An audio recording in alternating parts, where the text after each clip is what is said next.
If you're being approached by an aggressively looking dog, start yelling and screaming. It'll show your dominance and spook the animal off.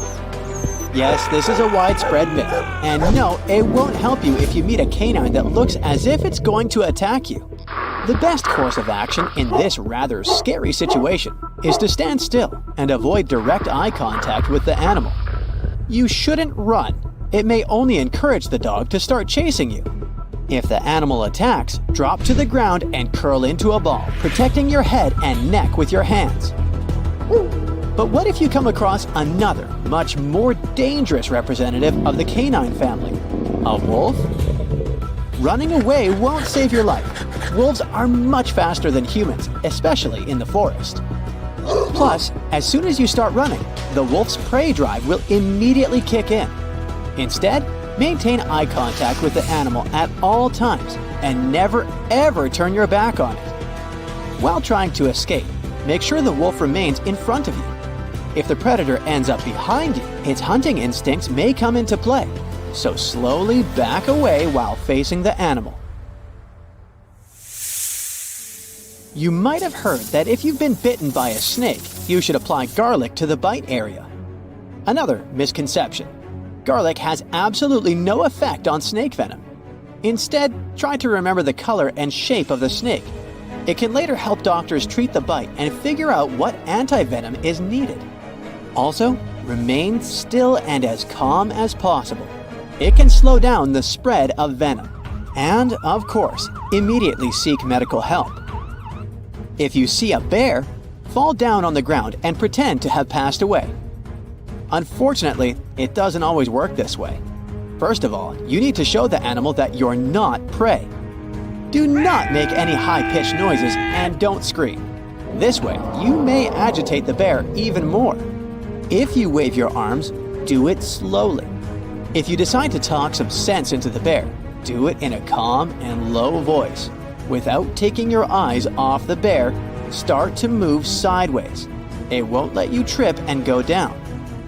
Do not rush or run away. Although at first sight, bears may look clumsy and heavy-footed, they're surprisingly good runners.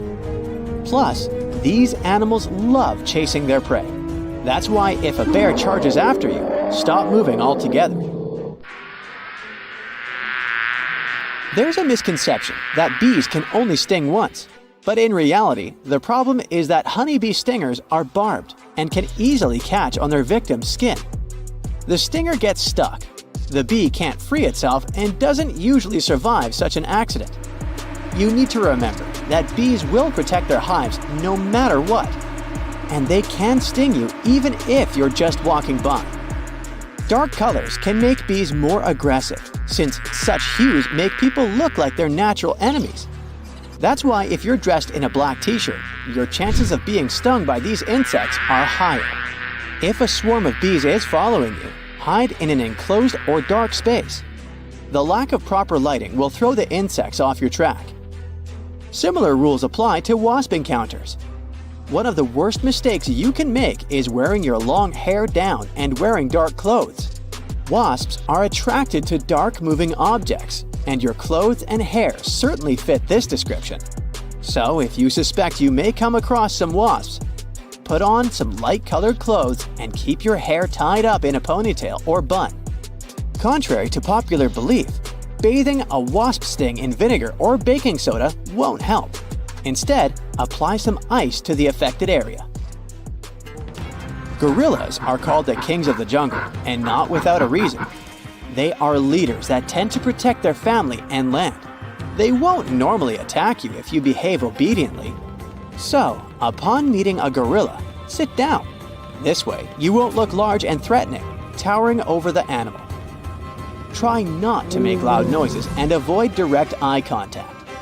In case of an attack or approach, curl into a ball. Gorillas are proud animals. As a rule, they won't attack the weak and defenseless. Surprisingly, a wild kangaroo can pose a serious threat to a person. But it will only happen if you enter the animal's territory and it feels threatened. To avoid a conflict, cough. It's not a joke. Your coughs should be short and quiet. The kangaroo will consider it a sign of disease. and there's a chance it won't attack you. After that, back away slowly. This way, you will look smaller, therefore less threatening. Don't turn away and run. It will only provoke the animal. Remember that kangaroos are perfect jumpers, capable of catching up with you in a few moments. Of course, we must talk about sharks. The good news is that out of several hundred shark species existing on Earth, only about a dozen attack humans. If a shark gets interested in you, it will be extremely hard to break away. To not attract sharks, prevent blood or any other body fluids from getting into the water, sharks can feel smells at great distances. Also, when you go swimming, take off shiny jewelry or other reflective objects. Sharks are attracted to shiny things because they mistake them for fish scales. Don't turn your back on this predator and don't try to escape in panic. You will look like prey this way. Move slowly. Hitting the animal in its eyes and gills can only make it angrier and more determined to attack. Instead, start making bubbles. They're too noisy for sharks, and these animals don't like them. If you encounter a wild boar, it'll be a mistake to try to escape the animal by jumping into the water. Boars are actually good swimmers and can easily follow you if they feel threatened. Instead, start whistling or singing if you spot a wild boar walking nearby. If you've encountered a lion, maintain eye contact with the animal. Don't turn your back and don't move your eyes away. It will give the predator some time to attack. Try to look more massive than you actually are. Lift your arms and jack it up. If you look big and threatening, the animal will try to avoid the confrontation. Speak to the lion in a reasonably loud and confident voice. Such behavior isn't typical for a victim. You will baffle the predator, and it will perceive you as an irritating presence, which is better to stay away from. Elephants are clever and quite friendly animals, but they have been known to attack people. This is especially true about female elephant mothers with babies. If you have come across an elephant, pay attention to its body language. If the trunk is curled and the ears are pulled back, it means it might try to attack and crush you. If the animal approaches, don't run. Try to find something to serve as a barrier between you and the elephant. It can be a stone or a tree. Rhinoceroses have bad eyesight. That's why it's easy to frighten them and provoke them to attack. These animals' speed can reach 37 miles per hour, which is why it's really difficult to outrun them. The most foolproof way to escape from a rhinoceros is to hide behind a tree. It's a serious obstacle for the animal. Also, it's unlikely to follow you through bushes or high grass. Hippos may seem cute, but this image is very misleading. These animals can be extremely dangerous. Despite their weight, hippopotamuses can run at a speed of 18 to 28 miles per hour. Plus, it's quite easy to make them angry. So if the weather's hot, try not to come close to bushes. The level of water lowers during the drought season, and hippos hide in tall grass. To make the animal leave you alone, climb a tree, a rock, or a steep hill. Wait there until it goes away. Despite the widespread opinion, bulls react to movement, not the color red, or any other color. That's why if a bull is running at you, stay straight and still. Use your hat, t-shirt, or other clothes you have at hand as bait. When the bull runs up close enough, throw this object as far away from you as possible. The bull will change the direction and follow this new target. Listen up, you might live through this video. You know, in every survival movie ever, characters get inside a cave and start a fire to warm up. It might work on the big screen, but you should never do it in real life. Soon enough, the fumes will fill the cave and you'll have no air to breathe. The safest thing you can do is start a fire at the back of the cave. Don't rely on two sticks to instantly start the fire when you need it the most. Yes, friction works in theory, but honestly, you'll need some practice and patience to be able to do it. Now, if you run into a bear while hiking, pretending you are no longer alive won't always save you. If you're dealing with a black bear, you'll need to fight back for your life. A brown or a grizzly bear will normally warn you first before attacking. So you'll have a chance to back away slowly or lie on your stomach with your hands over your neck to show you're not dangerous to the bear or its cubs. Your chances of being attacked by a shark are 1 in 3.75 million. But if it happens, don't even try to punch it in the nose. Movie characters might do it without a problem, but you're unlikely to hit that moving goal. Instead, try to put some solid object between you and the shark. If that doesn't work out, claw at its eyes and gills. You might need a bigger boat. This black, ominous-looking snake won't hurt you. It's got no fangs. You may have mistakenly thought that this black critter is none other than a black mamba, but it's just a harmless rat snake. There's one main sign that can help you figure out if a snake is really dangerous. Unfanged species do not have a venom delivery system, therefore, their bites won't harm you that much. But if you see a snake with fangs, you're in real danger. Future rock climbers, this one's for you. Don't tie a rope around your waist if you're trying to keep safe from falling. It might stop you from hitting the ground, but it can still hurt you badly inside and even break your back. Instead, use a safety harness that goes around your hips and legs. Boiling water from any nearby pond or puddle will not make it crystal clear and 100% safe to drink. This way, you can't be sure you remove possible harmful toxins from algal blooms or chemical contaminants. So instead of enjoying a refreshing drink, you'll have to spend some time in a forest bathroom, or worse. Consuming random berries in the forest is dangerous. First, you need to check if they smell okay. If they have a pear or almond smell, avoid them. Next, get one, rub it on your forearm, and wait for 15 minutes. If your skin starts to itch, don't eat those berries. If you bite on a berry and it has a bitter, tingly, or soapy taste, spit it out. So hydration is a must no matter the weather. But the idea that drinking hot liquids will warm you better is a myth. No amount of hot liquid can raise your body temperature. Plus, you can drink cold water faster than a hot drink, and that will help with hydration. A cactus can't be your source of water either. There are only a couple of species that are safe for drinking, but if you can't recognize them, it will get you in trouble rather than satisfy your thirst. The liquid you can take from some random cactus is often highly acidic and can give your tummy a really hard time or even paralyze you. Don't rely on your nose grease as a perfect fire starter. I don't think there's enough oil on your nose to make a bow drill spindle slippery unless you are Shrek himself. Plus, when trying to start a fire by rubbing sticks together, you'll get more sweaty than oily, and sweat doesn't help at all. Now, if you ever get stuck in a forest fire, don't try to hide in a cave or a big hole. You could run out of air fast. Instead, try to run through the fire to the burned-out area. Cover your eyes, face, and airways. Cover as much of your skin as you can with clothes or anything else you have. Look for a path with fewer obstacles where the fire looks smaller. Take a deep breath and run fast. Make sure you keep your mouth and nose covered so you don't breathe in the hot air and smoke. When you're chased by some predator, never jump off a cliff into the water. This is much more dangerous than meeting the predator. If you jump from a high place, the water surface will feel as hard as concrete, or the water might be too shallow and you'll hit the bottom. A sudden strong smell of fish in your house may mean an electrical fire has started in some room. Your socket or adapter is on fire, emitting this unpleasant odor. Using regular baking soda is a good way to put out a fire. If you don't have a fire extinguisher or access to water, sprinkle the fire with this powder.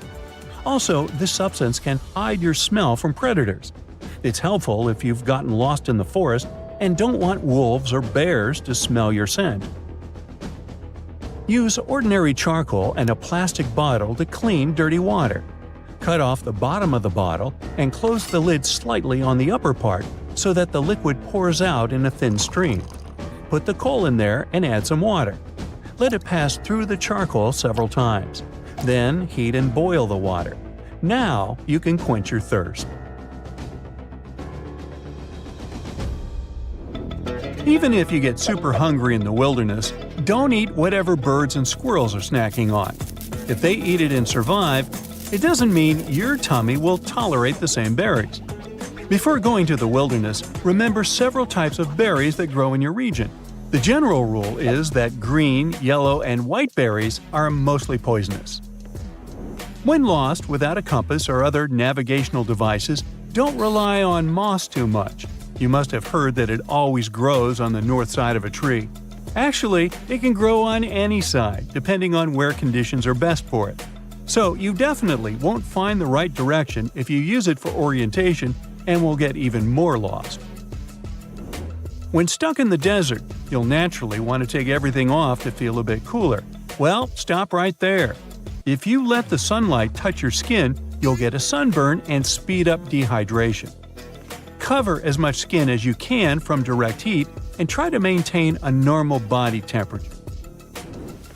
So, don't try to bring your wet matches back to life by drying them up. Their heads have chemicals that can get ruined by moisture. When you strike a match, the friction between it and the glass powder on the striking surface of the package creates heat. If match heads get too wet, the chemicals won't work right and the match won't light. So get waterproof matches or keep your matches in a waterproof container. If you don't have those, you'll have to go back to good old friction and tinder. Snow isn't a replacement for water. In any amount of snow, there is about 9 times more air than water. Eating snow can make you very cold inside, and you could get hypothermia. Plus, your body will have to work harder to heat the snow and melt it, and you'll get more dehydrated than hydrated. So always melt snow before drinking it to stay safe. Pepper spray is good for self-defense, but if you're afraid to use it, you can keep a bright flashlight in your bag. Point its light in the robber's eyes to scare them away. Besides, this way of self-defense won't harm the robber, and you won't cause any unnecessary problems. If you leave a frying pan with oil on a turned-on stove, the oil may catch fire. In this situation, extinguishing the flames with water will be a big no-no. Water molecules will descend to the bottom of the pot, evaporate, and push the oil up. This will lead to even more flames. The best way to put out a hot oil fire is to deprive it of oxygen. Cover the pan with a lid and remove it from the burner. Flames are not the scariest thing about a fire. Smoke is much more dangerous. You can get poisoned very quickly by inhaling carbon monoxide. Therefore, always try to stay as close to the ground as possible and cover your mouth and nose with a wet cloth to filter the oxygen. Always put a small mirror or whistle in your pocket when you go camping. These 2 items will help you find your group if you get lost. The whistle will attract others' attention with sound, and the mirror will do it by reflecting sunlight. When you're swimming in the sea or ocean near the shore, there's a risk of getting caught in a rip tide. An undercurrent will pull you further and further away from the beach. Don't try to swim to the shore against the current. You will only waste your energy. Always swim parallel to the shore in such cases. Once you escape the current, you can safely return to the shore. Imagine that your cotton clothes are great in almost any situation, but not for hiking.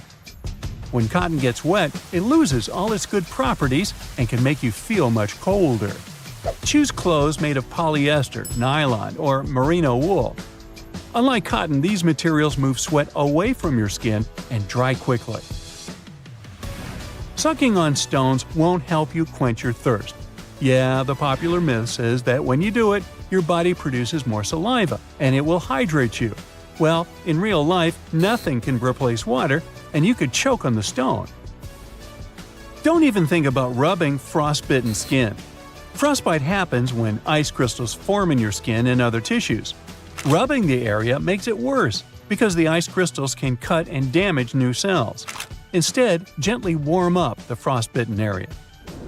Alright, a lean-to isn't the best shelter for any situation. If it's really hot, you need shade to stay cool. But if it's cold, you need to stay warm. Duh! This means blocking the wind and having something to keep you off the cold ground at night. A lean-to can block the wind and rain, but it might not be enough to keep you warm. Raw meat.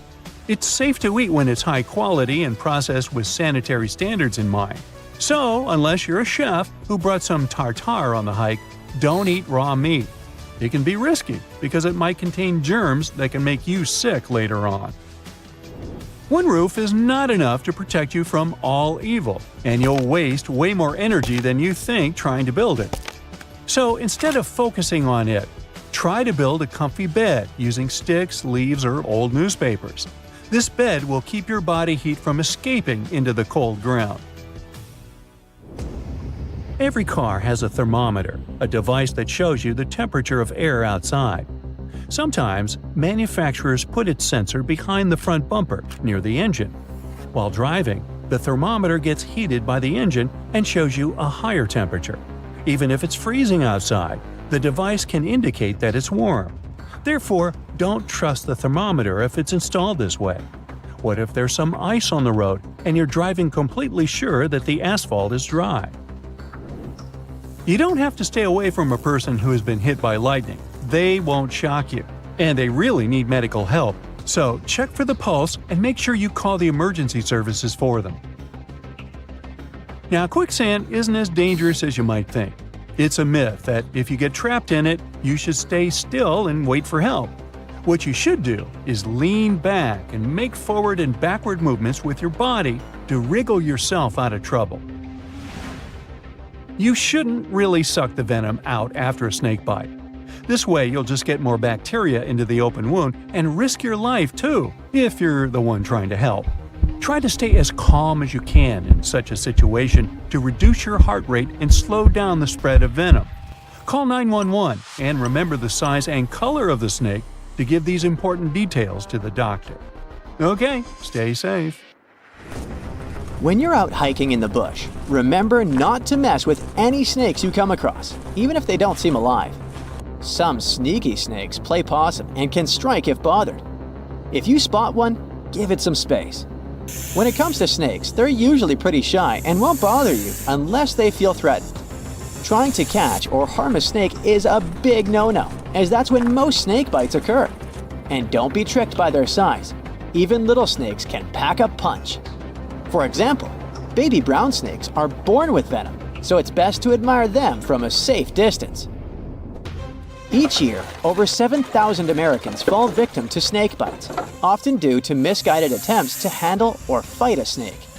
It's crucial to avoid such actions and seek immediately medical help if bitten. Understanding how to differentiate between venomous and non-venomous snakes is key to assessing potential risks. Contact a professional if you're unsure about a snake's identity, and never handle a snake, even if it appears harmless. If you come across a snake, it's best to leave the area and seek assistance from a wildlife professional in identifying the reptile. Here are some tips to help you distinguish between the two types. Observe their behavior, nesting habits, and habitats. Some snakes may shake their tails as a warning signal. Also, venomous snakes typically have triangular-shaped heads, compared to non-venomous snakes with rounded heads. Here's another venomous star, the copperhead snake. Their musk smells just like cucumbers. Their venom is pretty particular too. Will you be in trouble if this snake bites you? Totally. Does it help cure lethal conditions? Sorta. It's not 100% proven fact so far, but scientists have been testing this theory for quite a while. And they did notice that the copperhead snake's venom can, if not cure some serious conditions, but slow down their progression. Even so, they have the most venomous bites among all the US snakes, but antivenom for the bites somehow is not always needed. Coral snakes are known for their non-aggressive nature, as they are shy and secretive creatures. Theirs make up less than 1% of snake bites in America. Their venom is a neurotoxin that paralyzes nerves, and due to their small teeth, they must chew on their prey to inject the venom. When feeling threatened, a coral snake will curl the tip of its tail to confuse the attacker about the location of its head. Now, if a leech attaches to you, never burn it off. This can cause the animal to basically throw up directly inside your skin and cause massive infection.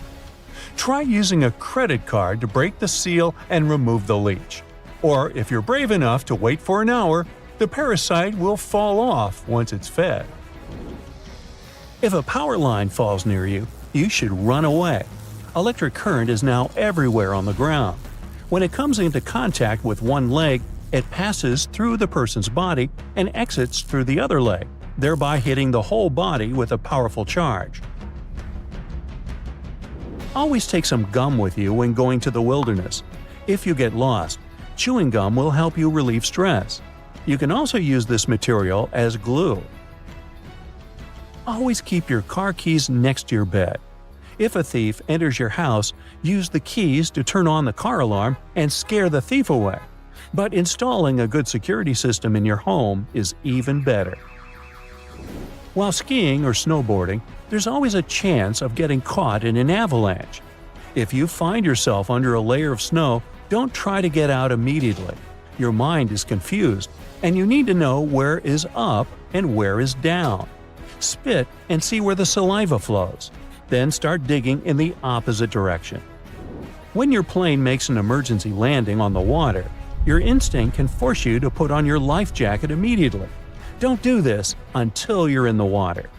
If you put on the vest and water starts to fill the cabin, it will be difficult for you to move. So get to the emergency exit first, then put on the jacket. If you start feeling unwell in a crowd, don't ask all the people around for help. Most likely, no one will help you. Not because people are bad, but because every person passing by will think that someone else will help you. But if you choose one person and ask them for help, you'll have a better chance to get it. GPS is not the best navigational tool. It's reliable and easy to use, but it can break down. So you should learn how to use a map and a compass. They won't let you down if you know how to use them correctly. You shouldn't swim parallel to the shore if you find yourself in a rip current. Instead, try swimming at an angle away from the current and toward the shore. Remember, you shouldn't feel too much resistance while swimming. Following birds to find water is a myth. They could be flying anywhere. Land animals like deer are a much better option. They usually know where the source of water is. When you feel someone is following your car, make 4 right turns. This way, you will make 1 circle around a block. And if the car is still following you after that, drive to the nearest police station. While walking outside, you may notice or feel hairs on your head starting to stand on end. Look for shelter quickly. Lightning is about to strike you. Service dogs are wearing special jackets with the inscription "Service." If such a dog approaches you, you need to follow it. Perhaps you will save someone's life. If a person gets in trouble and no one is nearby to help, the dog will start looking for someone to save them. During a fire, the flames spread more slowly if the doors in the room are closed. So when you go to bed, close the bedroom door. It'll hold the flames for a while. But don't forget that it's always better to have a good fire alarm. Tornadoes move fast, so if you notice a vortex that seems to be standing still, you must run. It means the tornado is moving right towards you. The smell of gas in a room indicates a leak. Therefore, don't turn on the light. The smallest spark can set the whole house ablaze. When you scratch a person, their DNA remains under your nails. This can help you in case of an attack, especially when the robber has run away and you want to help the police find them. If you've disturbed a hornet's nest or a beehive, run in any direction as fast as possible. Sooner or later, the insects will stop chasing you. But if you jump in the water, they'll wait until you get out. A tsunami can travel unnoticed in the deep waters at the speed of 500 miles per hour, crossing an ocean in less than a day. When it approaches land, a tsunami will slow to about 20 miles an hour and begin to grow in height.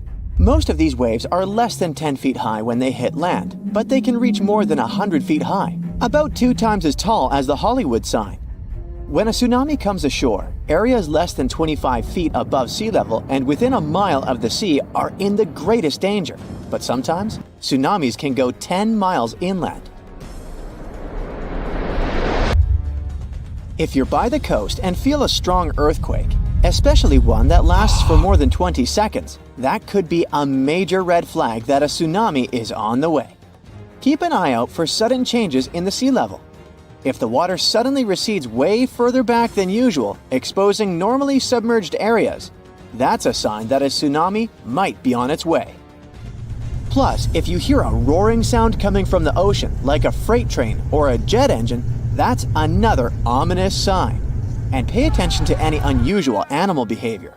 Animals have been known to sense danger before humans did, so if you see birds or marine life acting strangely, it's time to take notice.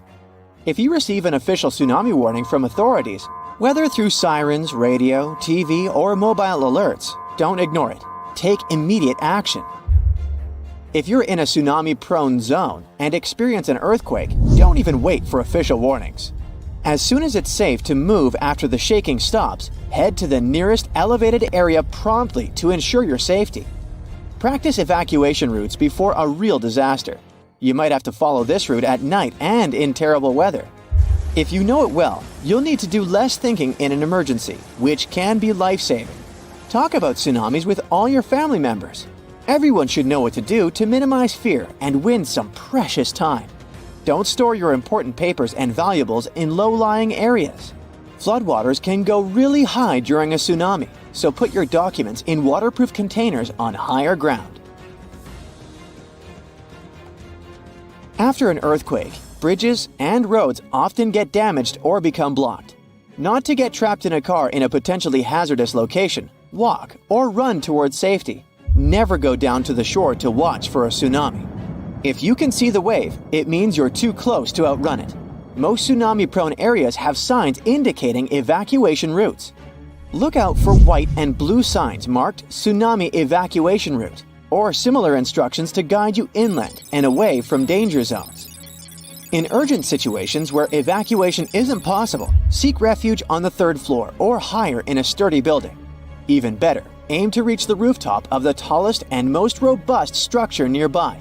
It's better than being exposed. A tsunami is not a single wave, but a series of waves with massive amounts of water that can flood for hours. The first wave may not even be the largest. So, remain on high ground, away from the coast until you receive an all clear from the authorities. You're really unlikely to survive a tsunami in a basement below ground level. As it passes over, everything in its wake gets submerged temporarily until the water recedes back to the sea. If you're in a basement during a tsunami, you might get crushed by collapsing buildings or swirling debris. Unless the basement is exceptionally sturdy, waterproof, and equipped with sufficient air supply, it's not a safe option for shelter. If you happen to be out at sea when a tsunami warning is issued for your area, stay put and avoid returning to port immediately. Tsunamis can sneak up on you with rapid water level changes and dangerous currents in harbors and ports, making them unsafe. In large harbors and ports, authorities take charge during tsunami alerts and direct vessel movements for safety. It's important to stay in touch with these authorities and follow any instructions they give regarding moving your vessel. For smaller ports without such organized control, it's a better idea to carefully relocate your boat to deeper waters. If you have a small boat, the best you can do is leave your vessel at the pier and seek higher ground yourself. If a tsunami gets you in the water, find something sturdy like a tree, a door, or a life raft. Grab onto it tightly while you get carried by the waves. Try your best not to swallow any of the water. Tsunamis can pick up chemicals and waste, which won't do you any good. People in life jackets have a higher chance of survival because they will remain on the surface of tsunami waves and can breathe normally. Tsunami waves aren't like ordinary waves, so they aren't suitable for surfing. Tsunamis don't have a face to ride. They're more similar to tides as they rush in and out. They're much larger, faster, and more powerful. So, trying to surf them is not only dangerous but also illegal in many countries. Because tsunamis come from underwater disturbances, like earthquakes, they're even dangerous for submarines.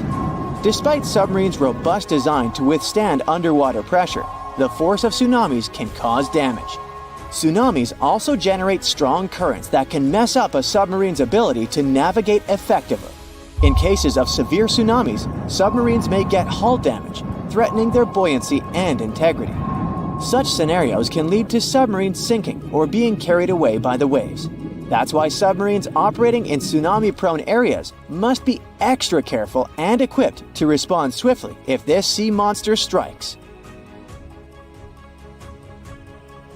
Scientists still can't predict tsunamis, but they can use their expertise in seismology and historical tsunami data to identify earthquakes likely to trigger tsunamis and issue warnings.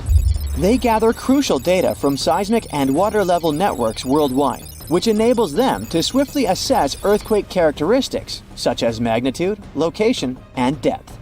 Utilizing this information, they determine whether an earthquake has the potential to generate a tsunami and decide on issuing tsunami advisories. For regions like the US and Canada, warning center scientists can typically issue preliminary messages within 5 minutes of an earthquake. These messages include alert levels, earthquake details, threat evaluations, anticipated wave arrival times, recommended actions, and potential impacts.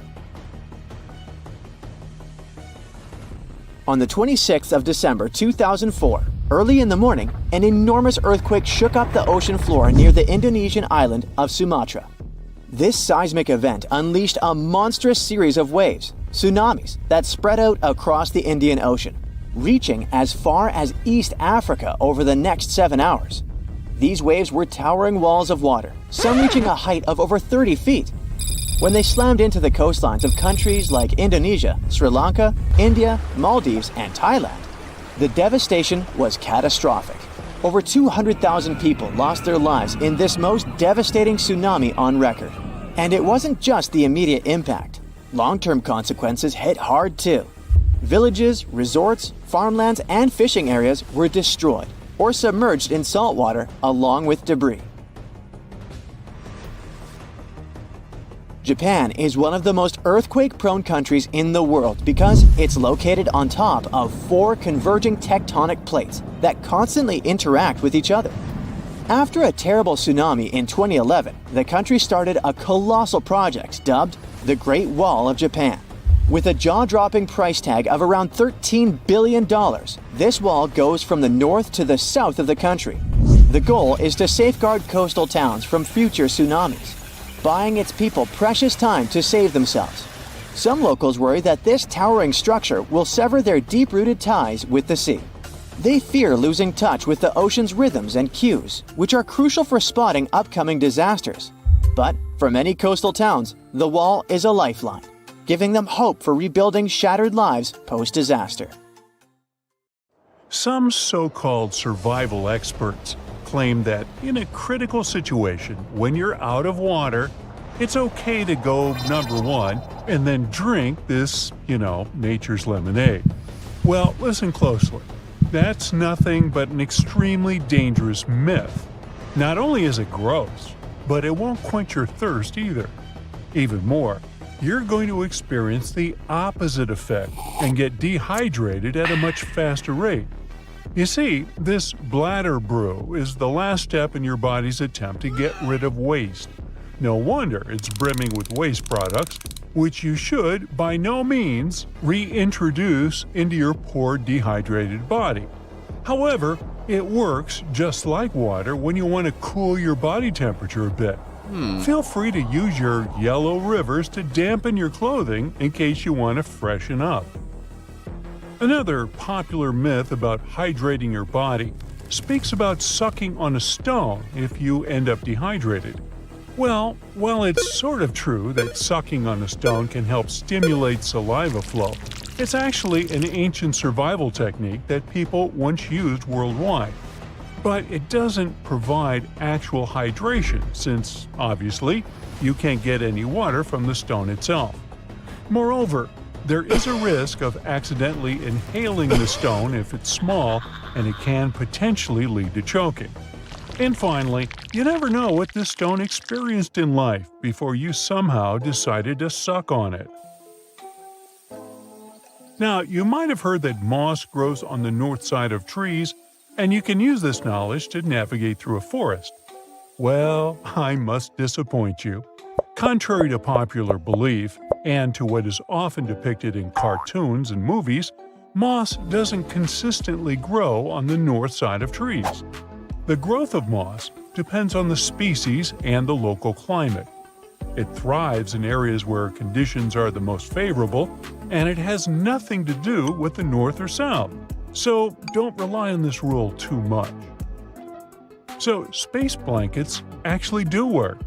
Despite their thin, trash bag-like appearance, mylar-coated emergency blankets can indeed keep you warm. The key lies in their aluminum coating, which is thermal reflective. This allows the blanket to reflect infrared energy and retain heat.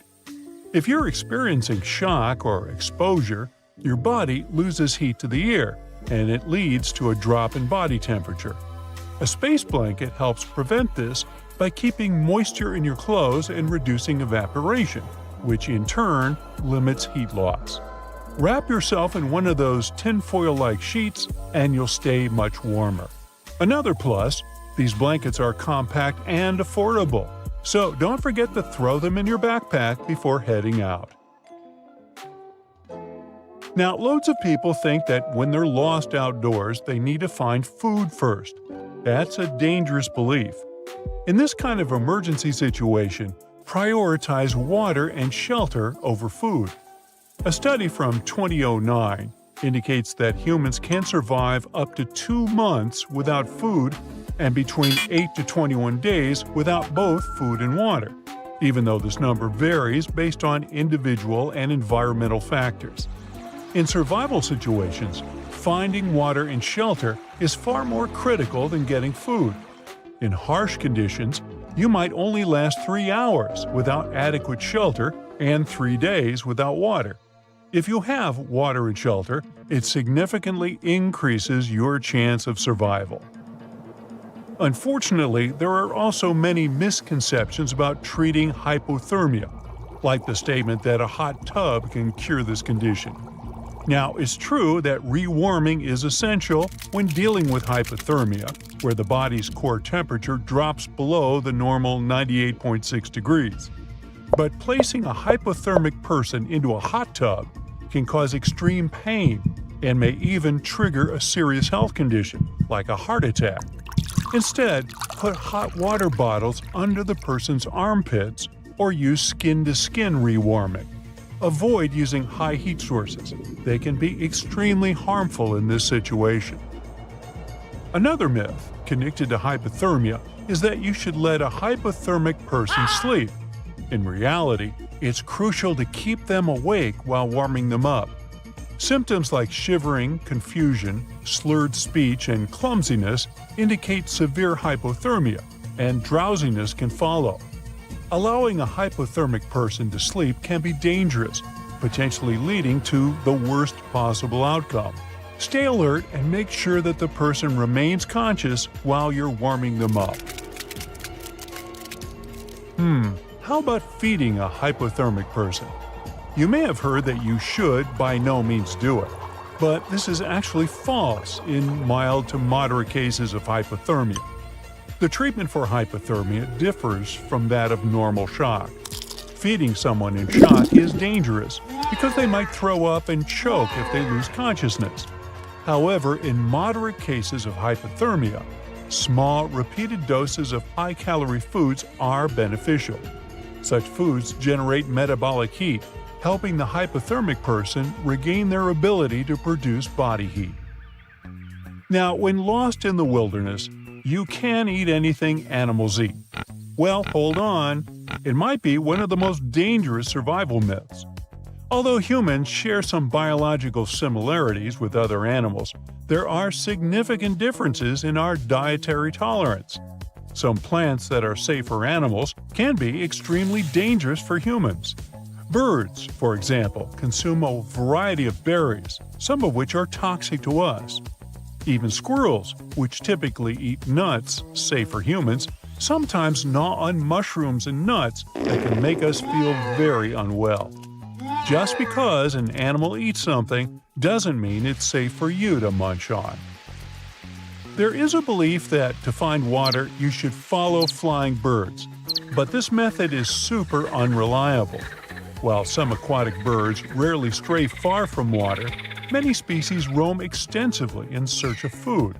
There are people who believe that geese fly toward water at dusk, but these birds might just be heading to a clearing to rest for the night.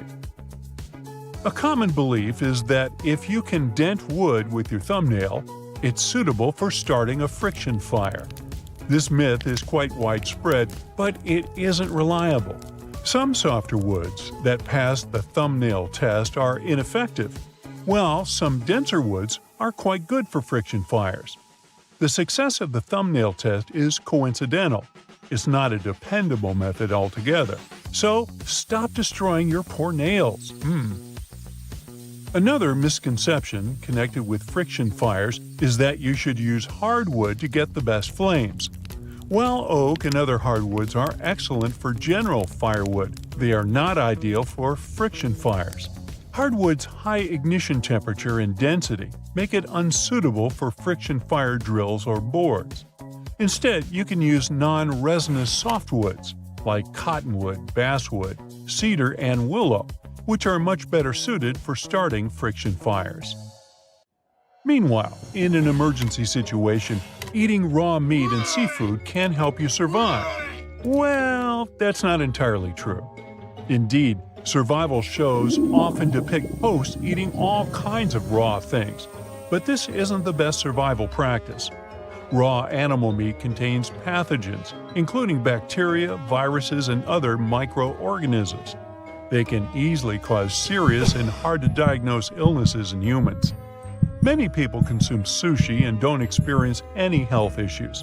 But that's because certain raw seafood from saltwater is safe because the pathogens it contains are not harmful to humans. To minimize health risks, always make sure that meat and seafood are properly cooked before you eat them. Rubbing two sticks together isn't likely to produce a fire. Of course, friction is a real way to create a flame. But friction fires techniques require patience, practice, and even a bit of luck. It might look easy in movies or TV shows, but don't get overconfident, thinking you'll be able to do it without tons of practice in a stressful situation. If you're still eager to try it out, use a downward speed motion rather than a lot of force. Okay, so let's say you don't have enough patience to start a friction fire, but you do have matches. Well, they got wet at one point, but they're all dry now. Great! Not really. It's a myth that when dried, matches will work as they're supposed to. You see, the chemicals used in matches are vulnerable to humidity and moisture. Regular safety matches have a package with a striking surface that's made of a gritty material, for instance, powdered glass mixed with phosphorus. The head of the match is also made with grit, along with sulfur and an oxidizer. A tiny amount of heat that is created when you strike a match is caused by the friction of the glass powder grinding together. It converts the phosphorus into white phosphorus and it begins to catch fire. Match heads that were wet at one point simply won't light because of the careful chemical balance inside is all messed up. So if you're heading somewhere where there's a chance to get wet, either invest in waterproof matches or keep your matches in a waterproof container. Some people believe that a big fire can beat a shelter. In reality, though, even a fire made from large logs can't be an excuse to skip that important step. It can start raining heavily, and the flames will go out in no time. Plus, it's not that cool to sleep in the open. Wild animals aren't going to miss out on a delicious meal, like you. So it's always a good investment to take the time to build a shelter that will protect you from the elements and wild animals. There's a myth that all base layers work equally well. Unfortunately, this is not true. For example, cotton might lead to hypothermia if you rely on it as your primary base layer when the weather's cold. This fabric is great for wearing around the house, but it's better to use it in hot, dry climates. Once cotton gets wet, its insulating properties become non-existent. As soon as you start sweating, the moisture will soak into the cotton fibers and your clothes will begin cooling your body through conduction. And keep in mind that cotton fibers can keep up to 27 times their weight in water. And then, they'll store that liquid for up to 8 times longer than wool or synthetic fabrics. So the rule is, if it's cold enough for a onesie, then it's too cold for cotton. One of the most popular and dangerous survival myths depicted in movies and described in books is that you can suck the venom from a snake bite. In reality, it doesn't work. Even worse, it opens the affected person to a larger risk of infection by creating a bigger wound. And that's a wound with bacteria swarming human spit inside. Ew. Just put a pressure dressing on the wound and try to get medical help as fast as possible. Now, one might think that with a GPS, you'll never get lost. Of course, you should always take a GPS unit with you when you go hiking, if you have one. Keeping a GPS device with you will give you peace of mind, but you should keep in mind that these gadgets aren't fail-safe. You can misplace or break your device, or it can run out of battery. That's why you better have a map and compass, as well as the knowledge how to use them as a backup. After all, navigation isn't only about knowing which way to go. It's also about knowing where you are at the moment. There is a common belief that if you're stuck in a snowy environment without access to drinking water, consuming snow is the best way to rehydrate. However, this is a misconception and can actually lead to further dehydration. Why so? Well, when you eat snow, your body expends energy to melt and warm it up, which causes you to lose liquids faster. Plus, consuming snow can lead to hypothermia, a condition that is especially dangerous if you're alone in the wild. Snow might also contain harmful bacteria that can make you ill. If you have no other choice than to consume snow, melt it first using some sort of heat. Plus, avoid snow that doesn't appear fresh and white. Yeah, avoid that kind. If you experience frostbite, it's crucial to deal with it quickly. It's a dangerous misconception that you need to apply hot water to the affected area. In reality, it can worsen the damage. Instead, if medical help isn't immediately available, remove any wet clothing and submerge the frostbitten area in warm water. Prevent the affected area from refreezing and keep it elevated to minimize swelling. Apply a bandage to the area. If it's your finger or toes, wrap each one separately and place cotton pads in between them. They shouldn't touch. And remember this, never ever rub the frostbitten area. Should you find yourself lost in the wilderness, try to find a stream or small creek and follow it downstream until it joins a larger river. It'll likely lead you to civilization. Do not believe the myth that water is safe to drink if animals drink it. Always purify any water you find to avoid serious health problems. Even clear water can contain dangerous microorganisms. It's also a myth that it's safe to drink small amounts of salt water. This can actually lead to dehydration much more quickly than not drinking water altogether. Use salt water to cool down your body in hot weather, but don't drink it. So, you stumble upon a cave while lost in the wilderness, and it seems like an ideal shelter, especially if you have matches and can find wood nearby.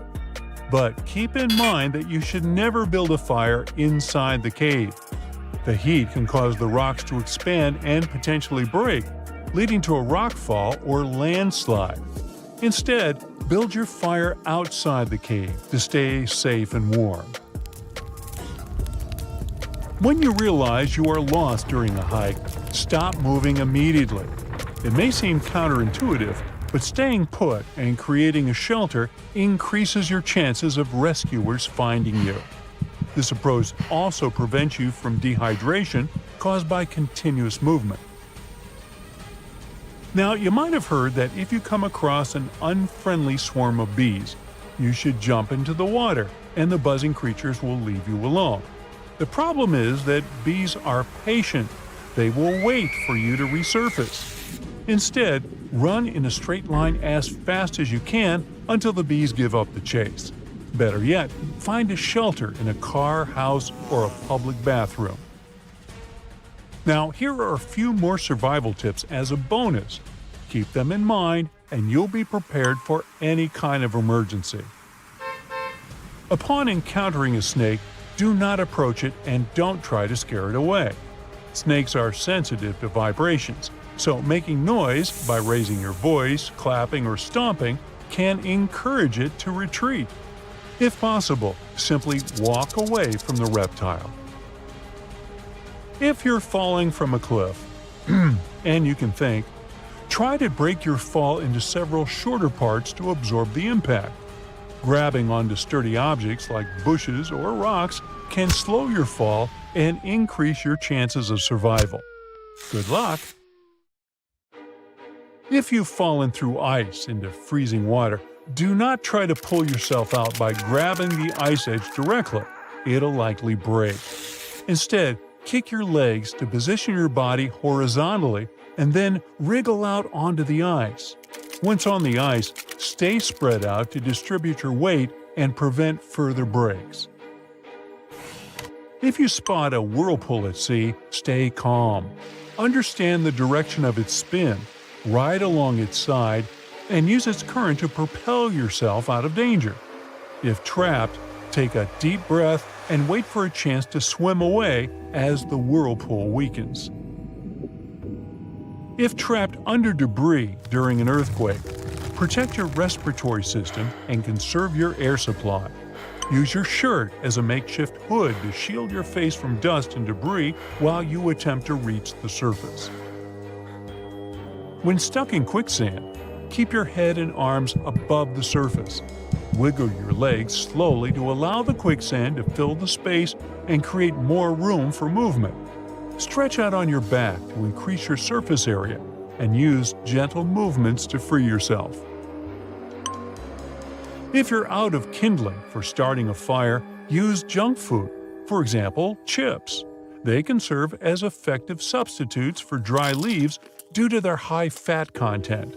Spaghetti noodles can also be used in a pinch.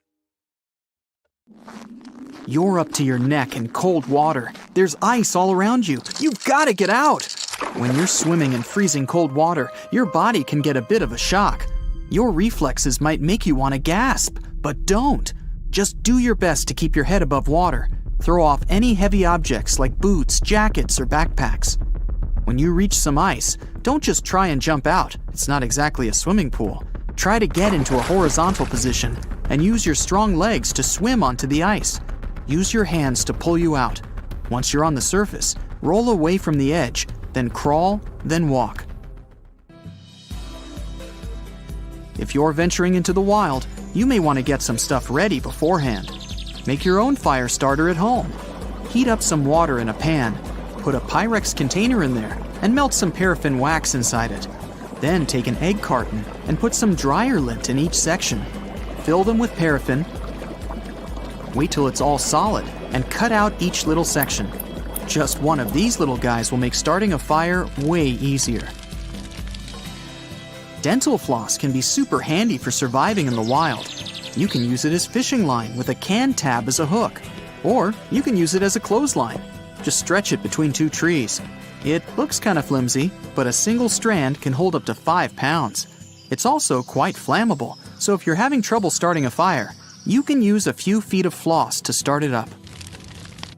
You can make a seriously strong rope using a simple plastic bottle if you have a good pair of scissors. Cut off the neck of the bottle so it looks like a tall and narrow cup. Then start cutting it like some people peel an orange, round and round in a spiral. Try to keep it the same thickness the whole time. It'll be a lot longer and stronger than you're expecting. You can use it to tie sticks together to make a hut, or you can wrap it around your backpack in case it rips or something. Sugar might be damaging for your teeth, but it's got a pretty sweet superpower. Just pour some on a piece of cloth and use it like a Band-Aid. Oh, delicious. Mosquitoes can be a real pain, and there are loads of them around. You can make your own DIY repellent to keep those little guys away. All you need is an orange, a lemon, or any other citrus fruit. They're full of essential oils that mosquitoes can't stand. Peel an orange and rub the peel directly on your skin. Just make sure to crumple it a bit beforehand to help those precious essential oils come out. Another good way to keep the mosquitoes at bay is to add a bit of orange peel to your campfire. That releases the essential oils into the air. You're getting hungry, but you don't have anything to start a fire with. Empty your pockets. There might be something in there that you can use as a makeshift fire starter. If you have a battery and a metal chewing gum wrapper, you're in business. Cut a thin strip of the wrapper, long enough to connect the two sides of the battery. The middle of the strip should be thinner than the ends. Grab some dry grass, twigs, or even some paper, whatever you're going to use to start your fire. The foil strip should ignite right away, so make sure you're ready. A human can go surprisingly long without food, but not water. Depends where you are, but a lot of the time, it might not be safe to drink. You can make a DIY water filter. Start with a fire. Boiling the water may not be enough, so as soon as those ashes are cool, grind them into a powder. Don't just use any ash you randomly found in the forest. It might have some melted plastic on it or something. Then, you need a plastic bottle. Cut off the bottom and poke a small hole in the cap. Turn it upside down. Put about 3 inches of charcoal in and pour the boiled water in nice and slowly. The drips are ready to drink. If you're getting bits of ash in the water, wrap a piece of clean cloth around the cap for some extra filtration. A char cloth can come in handy if you're lost in the wild. To make it, you're going to need a metal container with a cover. Put a piece of cloth inside it and put the container into a fire for a few minutes. The cloth should end up getting a bit black around the edges, but still be intact. A char cloth catches fire super fast, even with an old school flint. If you're ever hiking in an anaconda's backyard, listen up. Stay away from shallow rivers because these giant snakes love to hang out there. If an anaconda decides to give you a little squeeze, don't exhale. Every time you do, the snake's gonna squeeze you a little bit tighter. Anacondas do have a weak spot though. They don't like their tail to be bitten. It's not exactly delicious, but it'll get the job done.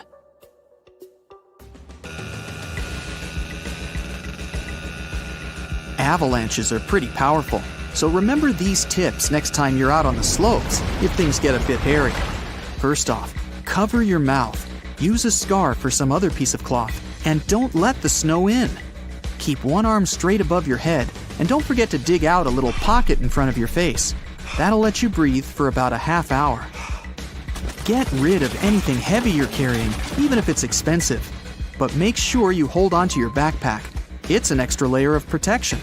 And grab onto a tree if you see any. To get back to the surface, move like you're swimming straight up. Snow's just water anyway. If you ever somehow get trapped in a sinking car, don't panic and don't try to open the door. The water pressure from the outside will be too strong. You'll just waste valuable energy, and that door just won't open. The best way to escape is through the windows. Roll them down and swim away. If you're not a great swimmer, you can try to create your own makeshift flotation device, like a plastic bag with air trapped inside. Tie a knot in it and make sure it's tight. A plastic bottle would work great, but one probably won't be enough. You can also use a raincoat or a pair of those waterproof pants. You can even use an upside-down trash can. If you have some car trouble at night, out in the woods for example, you need light to see what you're doing. All you need is a bottle of water or a jug, or even a pickle jar filled with water. Just strap it on a headlight and voila! The water will spread the light so you can see better. Perfect for setting up an emergency tent or finding wood for a fire. Mason jars, those pickle ones, are really handy when it comes to storing matches. If you're camping in a forest, it's really important to hide those matches away, somewhere dry and safe. To make it even more convenient, make a strikeable lid. Cut off the strips on the side of your matchboxes and glue them to the lid of your mason jar. Before your next big outdoor adventure, Make sure you're all stocked up on dark chocolate. Chocolate is probably the most delicious survival food, but it's also one of the best. It's loaded with calories and helps keep your mood up. Plus, you don't need a fork, plate, or fire to prepare it. Last one for today, people. Still having trouble lighting that fire? Look no further than that bag of chips you secretly hid from your fellow campers. Corn-based chips are everywhere these days. And apart from tasting delicious and turning your fingers a weird color, they have one more trick up their sleeve. You can use them to start a fire. These kind of chips are flammable, so make a little mound of chips and keep that dry wood handy. They'll light in seconds. So, if you have some matches and they've gotten wet, don't waste time drying them. The chemical compound can be changed by water and the matches will simply not work. To cure hypothermia, don't get into a hot tub. Fill some bottles with warm water and put them under your armpits. That will help you warm up better than the hot tub for sure. When you're thirsty and don't have much water, don't save it to last you longer. This can lead to further dehydration. Instead, drink every drop of it and try to find more water ASAP. So hydration is a must no matter the weather. But the idea that drinking hot liquids will warm you better is a myth. No amount of hot liquid can raise your body temperature. Plus, you can drink cold water faster than a hot drink, and that will help with hydration. Never poke a beehive because its inhabitants will get defensive. You think? And trying to escape by jumping into a lake or a river won't do any good. Bees will wait for you to resurface and attack you. After you poke the hive, run as fast as you can and don't look back. Sucking the venom out of a snake bite wound is likely to introduce more bacteria into the wound and even poison the person trying to help. Instead, take a photo of the snake, lie down while waiting for help, and try to stay calm. One of the most logical things to do when you are cold is to layer up. Now this is mostly true, but not if you put on cotton clothes. When cotton gets wet, it loses all its beneficial properties and can make you feel much colder. You should always wear wool clothes because they're much better insulators. Never drink cactus water. It can give you a nasty stomachache and even paralyze you, unless it's a fishhook cactus. But even then, it's too risky. Instead, try eating the fruits from the plant. They're full of juice. When you're chased by some predator, never jump off a cliff into the water. This is much more dangerous than meeting the predator. If you jump from a high place, the water surface will feel as hard as concrete, or the water might be too shallow and you'll hit the bottom. GPS is not the best navigational tool. It's reliable and easy to use, but it can break down. So you should learn how to use a map and a compass. They won't let you down if you know how to use them correctly. A puddle of water might look bad and smell a bit, but water is water, right? Well, unfortunately, boiling it can eliminate the bacteria, but not the heavy metals it contains. Those can cause serious health problems. A better option is to find some stream water to boil. Consuming random berries in the forest is dangerous. First, you need to check if they smell okay. If they have a pear or almond smell, avoid them. Next, get one, rub it on your forearm, and wait for 15 minutes. If your skin starts to itch, don't eat those berries. If you bite on a berry and it has a bitter, tingly, or soapy taste, spit it out. Never suck on stones to get some water. It is believed that when you're doing it, your body produces more saliva and it hydrates you. This is not true. If you don't drink water, nothing will help. Even worse, you can choke on the stone. Eating raw meat and fish is really dangerous. Yeah, we eat sushi, but it's normally saltwater fish, which is mostly safe. In the wilderness, always cook meat and fish before eating it. Moss doesn't only grow on south-facing surfaces. It can grow anywhere, depending on the temperature, so never use it to navigate. You'll be better off using some more reliable sources. For example, keep in mind that the sun rises in the east and sets in the west. Following birds to find water is a myth. They could be flying anywhere. Land animals like deer are a much better option. They usually know where the source of water is. Many survivalists claim that you should eat whatever animals around you are eating. Bad news, this is entirely false. Birds and squirrels consume berries that are super dangerous for us, but they don't harm them. And some animals eat poisonous plants to become venomous. Now, if a leech attaches to you, never burn it off. This can cause the animal to basically throw up directly inside your skin and cause massive infection. Try using a credit card to break the seal and remove the leech. Or if you're brave enough to wait for an hour, the parasite will fall off once it's fed. No matter how strong you are, punching a shark in the nose will not save you. It's a common belief that they have tons of nerves in the nose, and somehow that makes them vulnerable, but it has been proven wrong. If you find yourself in shark-infested waters, punching the animal in the gills or the eyes is much more effective than hitting the nose. After spending some time in the forest, you realize you're lost, and the first thing you start looking for is food. But you can actually live 6 weeks without food. The first thing you must do is find water and shelter from the elements. Do this and worry about the food later. Don't play possum when you encounter a bear. If it's a black bear, you won't be playing for long. Soon it'll be a reality. You should play possum only if it's a brown bear. Now remember the saying, if it's black, fight back. If it's brown, lay down. If it's white, good night. You shouldn't swim parallel to the shore if you find yourself in a rip current. Instead, try swimming at an angle away from the current and toward the shore. Remember, you shouldn't feel too much resistance while swimming. When you're lost, don't spend all your energy trying to make a fire. Try building a shelter first.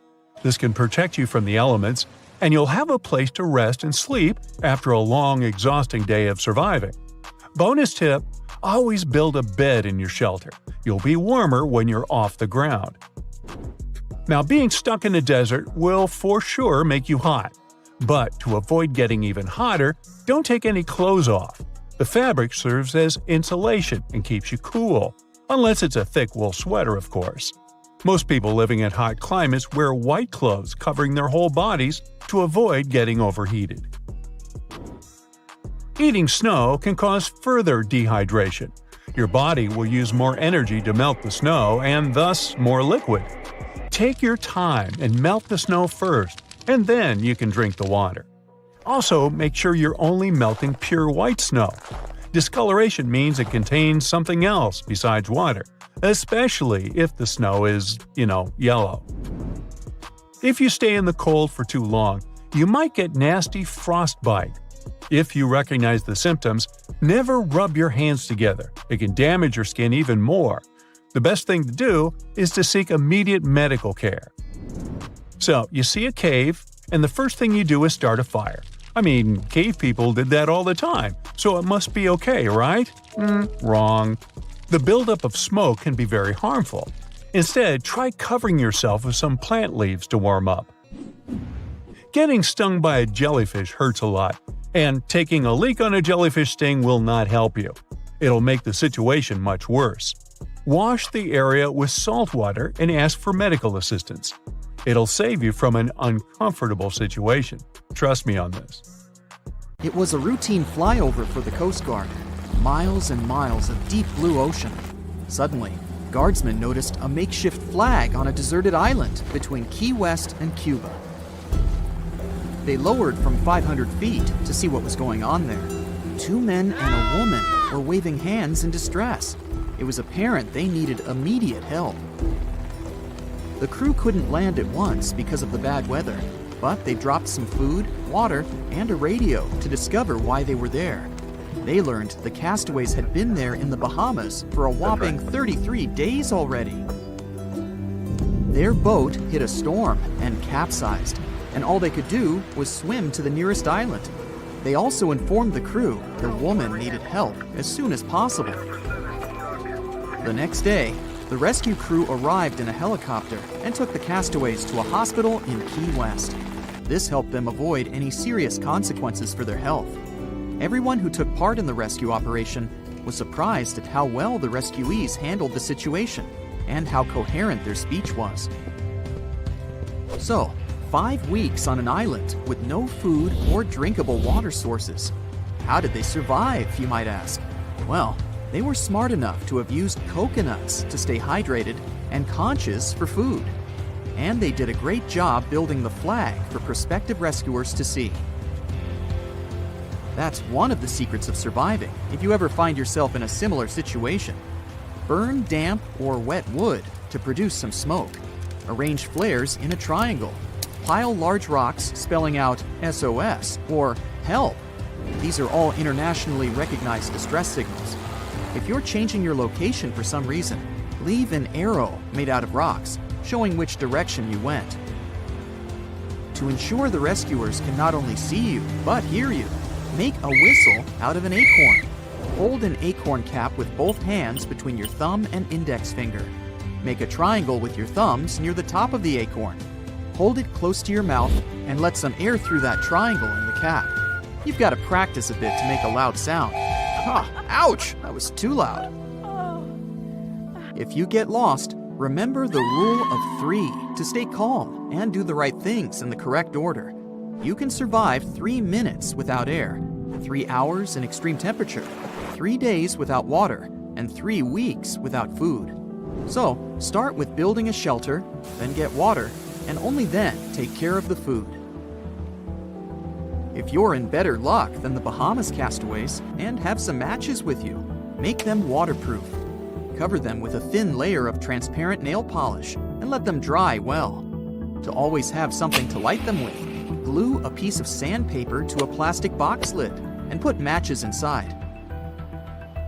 Packing for a hike? Cotton clothing won't keep you safe and warm out in the wild. It takes forever to dry from sweat or rain, and wet clothes lose heat 25 times faster than dry clothes. If you don't want to freeze, go for polyester, nylon, or wool. Pack some microfiber towels with you that dry in 1 hour. What is that buzzing? Before you run away in horror, remember that the presence of bees is a good sign. They usually don't go further than 4 to 5 miles away from a water source. But it looks pretty dirty, huh? You can use your t-shirt or a bandana as a water filter. Put one end of it in a container filled with muddy water, standing above an empty container for clean water. The other end goes in there, and the water pours in, cleaning itself on the way. Make sure to boil the filtered water before you drink it. Ran out of water? The trees have got you covered. They always lose some water to the atmosphere, and it's all yours to trap. Find a thick green tree with a lot of branches. Around sunrise, tie a plastic bag over the branch with the most leaves to cover them completely. Add a small rock to the bag to weigh it down a bit. During the day, the water from the leaves will condense right into your bag. The final product will be so pure, you won't even need to filter it. If you see a halo around the sun, it's a clear sign low pressure is approaching. And it will surely bring some rain or snow in the next 24 to 36 hours.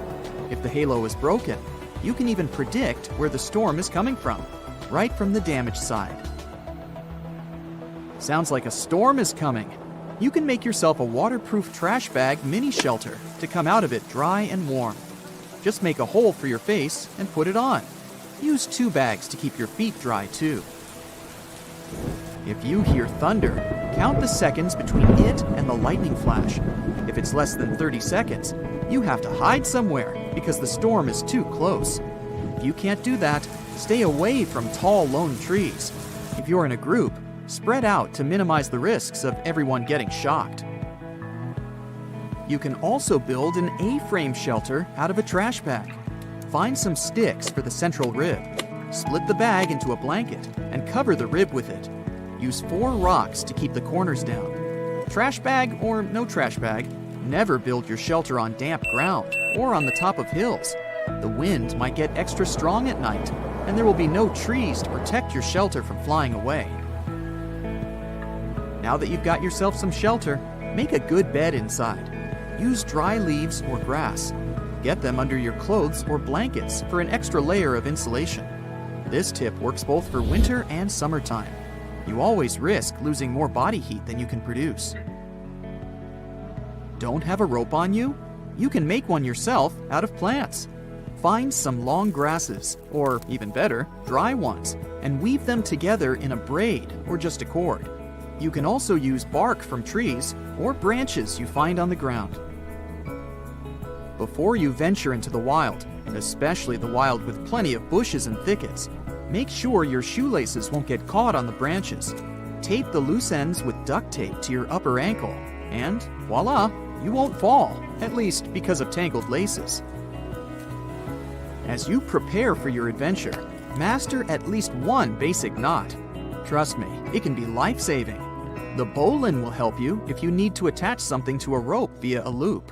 The tighter you pull, the tighter the knot gets. Lay the rope across your hand and form a small loop in it. Pull the free end up and take it through the eye from the underside. Sounds too complicated? Remember it like this. The rabbit comes out of the hole, around the tree, then back down the hole. So yes, you gotta wrap the line around the standing line and take it back down through the loop. Now tighten it and your knot is ready. If you have some food on you that you'd like to keep edible for longer, put it into a plastic bag or thin fabric and seal it up. You can use a rubber band, a hair tie, or a bungee cord. Dig a hole in the loose soil deep enough to host your food. Cover it with a hand towel so hungry animals don't find it before you. Refill the hole with soil and add some moss, straw, or leaves to smooth it down. If there's some ice or snow available, use it for a super cooling effect. Be sure to mark your cache somehow so you can find it later. Now you have 2 to 3 days before the perishables go bad. You can turn ordinary matches into waterproof ones. Apply a thin coat of nail polish to the matches and let it dry. Once they're ready, they'll stay dry enough to start a fire even if you drop the matches in the water. If you get lost somewhere during the winter and need a drink, then don't eat snow. It has much more air than water, so you won't even feel much more hydrated. Your body also wastes a lot of energy trying to eat it. Even worse, you might lower your body temperature and could even get sick. If you find yourself face to face with a coyote or a wolf, don't turn your back. Slowly retreat while facing the animal. This might only work for a single animal though. If you meet a pack, then the most important thing is to make sure that they don't surround you. Back away towards a tree and press your back against it. Then choose the right moment and climb it as quickly as possible. Several layers of clothing will warm you better than one warm fur coat or down jacket. Air will be trapped between the clothing layers, insulating you and keeping your body warm. If you get lost in the woods, always try to sleep a little above the ground. You can lay on a layer of branches and leaves as a makeshift bed, or stretch a hammock out between some trees. At night, the temperature drops and the ground becomes cold. Even if you build a fire, it could go out while you sleep, and the ground will be sapping your body heat. You're in a boat in the middle of the sea, no food, no fishing net, and you're hungry. It was supposed to be only a 3-hour tour. Well, guess what? You can catch fish with the help of shoelaces and any object – phone, watch, or keys. The shadow cast by the boat in the sea can attract fish, and a reflective object can work as bait. Tie your keys to your shoelaces and use them as a fishing rod. Even if a fish doesn't bite, activities like this are a good way to maintain a healthy mind on the open sea. A short meditation can save you from a panic attack. You need to focus on your breathing and try to slow it down. Your brain will quickly calm down and turn its focus away from the panic. Oxygen masks in airplanes work on the same principle. When you control your breathing, your attention is redirected away from whatever bad thing is happening. You can make a torch out of a log. Put a small log vertically, make a deep star-shaped cut on the top. Put dry grass, leaves, and sticks inside. Once you're done, set fire to the log and watch it burn for up to 3 hours. This should work the same regardless of the size and type of wood. Now, if you meet an angry grizzly bear, never try to run away because the bear can easily outrun you. Instead, lie down and don't move. Grizzlies only usually attack when they see a threat, so they'll often leave you alone if you show them that you won't cause them any problems. This only works with grizzly bears, though. If a confrontation is unavoidable, back away slowly and use bear spray. If you don't have any, pepper spray will work similarly and should disorient the bear and scare it away. Or not. Don't eat berries or mushrooms in the forest if you don't know exactly what they are. They could be poisonous. If you have no other option, eat the inner bark of maples, birches, and pines to fill your stomach. Use a knife to cut away the rough outer bark and get to the softer white stuff. You can boil it to make it even softer, or cook it over an open fire to make a crunchy snack. And if you're really starving, you can look for ants. They might not be the most appetizing, but they're pretty nutritious. If you don't have a watch, you can use your fingers to find out how much time is left until sunset. Raise your hand so the inside of your palm is facing you. Your fingers should be between the sun and the horizon line. See how many fingers can fit in this space. The thickness of one finger equals about 15 minutes, so you can calculate the time left before sunset. If you're lost and need to build a fire to attract attention, throw in a lot of pine, cedar branches, cones, and any unnecessary rubber objects. Your fire will emit more black smoke, which makes it visible from afar. If you have no water in the desert but have some food, try to avoid eating for as long as you can. The more you eat, the more thirsty you'll get. The body needs liquid to digest food, so it'll use up what little you have. A person can live much longer without food than without water, so don't be afraid to stay hungry. Hey, you found a huge puddle of dirty water in the forest. If you're desperate for a drink, you can fill your bottle and filter it into drinking water. To clean it, make a rope of gauze or clothing. Put one end into the dirty bottle and the other one into the empty one. Before long, the clean water will flow into the empty bottle through the rope, while the impurities are left behind. Before hiking, replace your regular shoelaces with paracord shoelaces. If you don't have enough rope, these laces can give you a few extra feet in a pinch. If you're lost in the forest and have nothing to warm you, then take dry leaves and grass from the ground and put it between 2 layers of clothing. This will help you stay warm for a long time. When you're lost in the desert, try to move as little as possible during the day. Find a shadow or create it from improvised materials and sit in the shade until dark. At night, you'll spend much less energy and use up less fluid while you walk. This will help you to avoid the risk of a heat stroke. If you fall through some ice, don't try to get out like you would in a pool. If you put your hands on the ice and try to push yourself out with your arms, it could crack and make you fall back into the water. You need to stretch your arms parallel to the ice surface and stretch your legs way back so they float in the water. In this horizontal position, start waving your legs as if you're swimming. Move your arms carefully without putting too much weight on the ice, and you should be able to escape. If you need to build a fire while it's too windy, here's what to do. Dig 2 holes next to each other and create a small underground tunnel between them. Make a fire in one of the pits. The wind can't extinguish it, and the fire gets its air through the second pit. This method is also useful if you need to build a fire without drawing attention. In the dark, this kind of fire won't be visible. Don't throw away or pop bubble wrap. Take it on a hike with you. It will protect you from the cold better than even a thick blanket would. Those tiny air bubbles are perfect insulation. Just put it in between layers of clothing and it'll stop any warmth from escaping. The plastic it's made of is also waterproof, so it can stop you from getting wet too.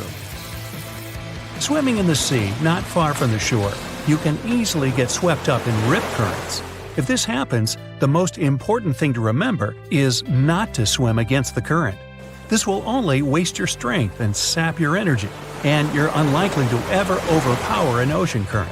Instead, try to swim sideways along the shore. Sooner or later, you should get out of the current, and then you can safely swim to the beach. If you're stuck in a falling elevator, don't try to jump at the moment of collision. Don't take a sitting position or stand either. You need to lie on the floor, facing the ceiling. Spread your legs as wide as possible, cover your face with one hand, and put the other hand behind your head for protection. You reduce the pressure on your body in this position when you fall. Ooh, you're lost. A rescue helicopter flies over the forest, but you don't have a flare and don't have time to build a fire. Use a small mirror or phone screen to reflect the sunlight. Aim the light beam towards the helicopter. Rescuers should notice the glare and fly over to save you. Welcome to an uninhabited island. How did we end up here? Well, I don't know. But now we have to survive here for a couple of days, and I'll teach you all I know. Gladly, wherever I go, I'm always prepared for a situation like this. So in this magical backpack, I've got everything we're gonna need for survival. The first thing is, of course, a knife, which will come in handy in many situations. Surrounded by the ocean, you don't have any drinking water available. Oops, I didn't put any water in the backpack. But don't panic. Your most reliable source of water here is the coconuts. So we need to fetch some of those. If you're lucky to get some green coconuts, you can cut them open with a knife. It's relatively easy. But the problem is that they grow high up on the tree. You're free to climb up there to get some, but it's not gonna be easy. Luckily, when coconuts mature, they turn brown and fall off the tree. The water inside stays safe to drink for about 9 months, so you can pick some up from the ground. The problem here is that they can be pretty hard to open. However, if you're lucky to have a screwdriver, it won't be a big deal. Also, a simple stone can crack a coconut for you, but don't forget to wrap it in a towel or even a t-shirt beforehand. Remember that you can't drink as many coconuts as you want. Don't drink more than 5 brown coconuts a day, unless you want to get an upset stomach. By the way, the same goes for green coconuts. After you drink a brown coconut, don't rush to throw it out. You can scrape off the white part and eat it. It's totally edible. I admit I didn't bring any bowls, but this is once again where coconuts come in handy. It can be turned into one. After you cut it open, you have bowl-shaped pieces. Start by removing all the white stuff from the inside until it's just a shell. This is going to be your bowl, but we'll make it pretty. Scrape the hair off using the knife. Then you can rub it around with sand, making it smoother. The last thing to do is to polish it with the coconut's very own coconut meat. The oils in it will make your bowl shiny and pretty. Okay, the most important skill is to make fire, of course. I did put a couple of lighters and a matchbox in the bag to make it easier, but you just can't be a qualified survivor if you don't know how to start a fire without them. You need to find a curved piece of wood and tie a bowstring to it like this, so it looks like a bow. In case you don't have a nylon cord, a shoestring will work too. So whenever you go traveling, wear shoes with laces, I guess. Next, find a piece of dry hardwood. It will be your spindle. You will need to wrap the string of the bow around it so you can create friction. The spindle can be fixed to a board with a notch that can hold it. Also, you'll need to find another piece of wood that's usually called a hand block. It should have a dimple carved into it, which will make it easier for you to create friction. So here's how it goes. The board holds the spindle, and you twist the bowstring around it just like this. On top, you hold the spindle with a hand block. Then you start moving the bow, rubbing it around the spindle and creating friction. It will start heating up, and in the end, you'll get an ember. After you get an ember, you need to carefully move it to a bundle of tinder and blow on it, trying to start the fire. It's gonna be tough to do it the first time, but after you get a hold of it, you can start the fire in less than 5 minutes. Now that we have the fire, we need food. The obvious choice is to go fishing. So in my magic backpack, I have a fishing kit. It's just a small box with some hooks and strings, but it's gonna be a tremendous help. The rest is just practice and skills.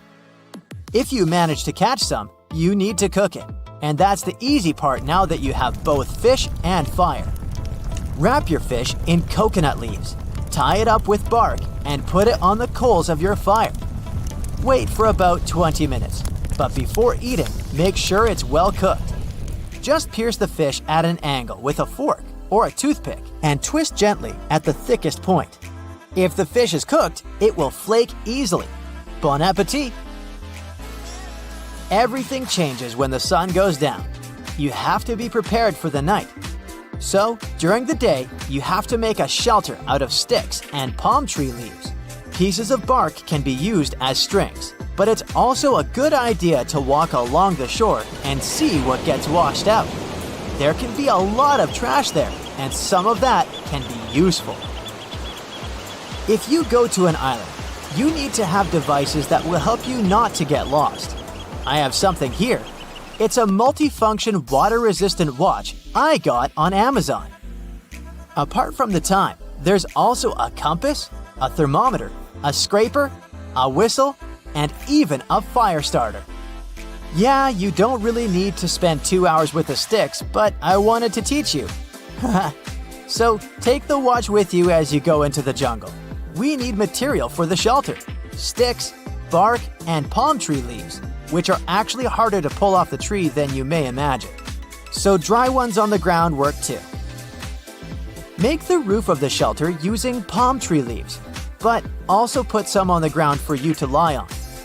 But be careful. Make sure that the leaves you're using are free of snakes, spiders, or scorpions. You don't want any of them in your bed.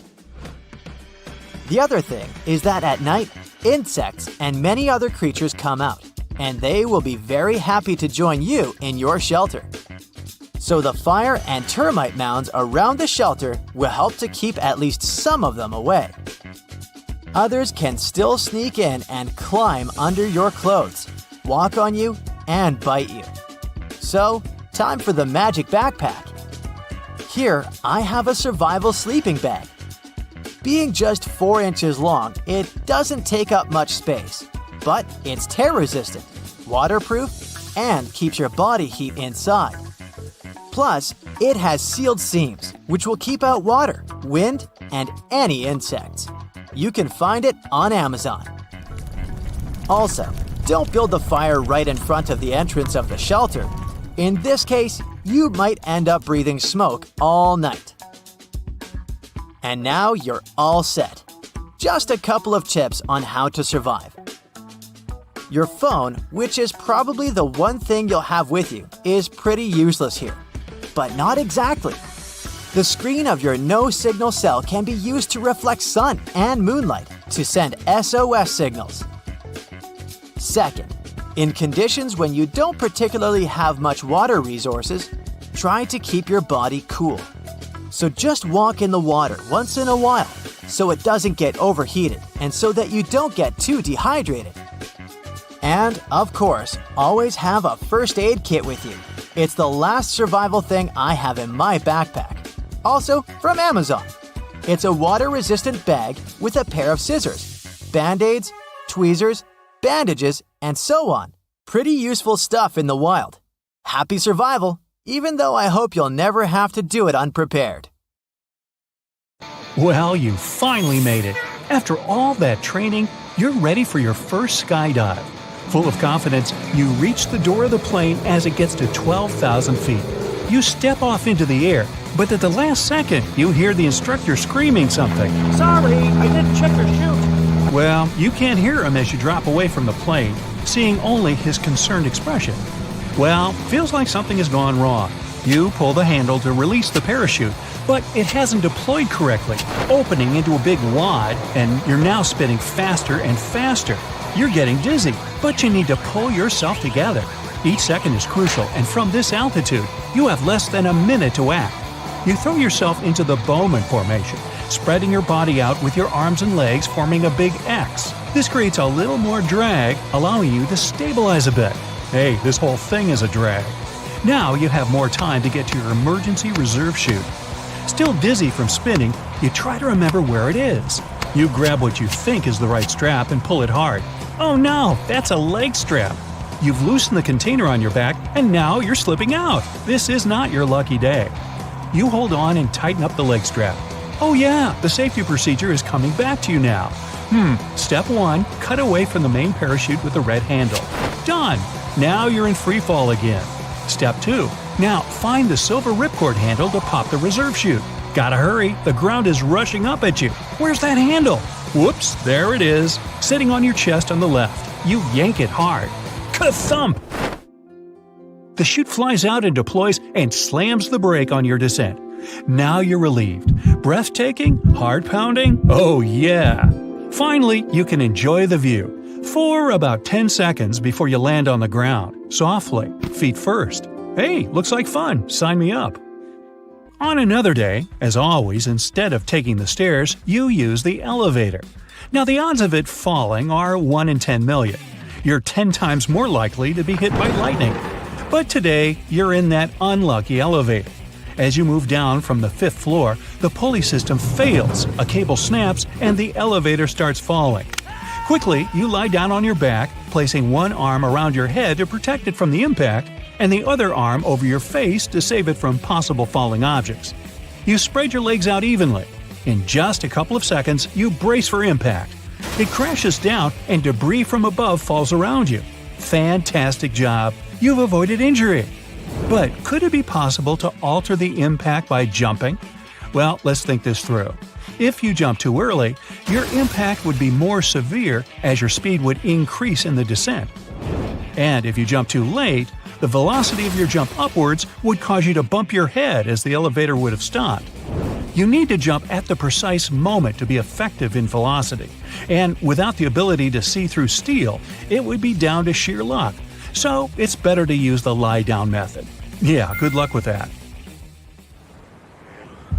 You casually drive to work, passing over the same bridge as any other day. Today, there's more traffic than normal, and you're stuck in a jam. The bridge starts to creak. Unfortunately, it's possible for structurally faulty bridges to collapse under excess weight. And there you are. As the bridge falls into the river, your car floats on top. The water is slowly rising around you as it starts to sink. You're trying to remain calm and take a deep breath. You have up to 2 minutes before the car completely sinks.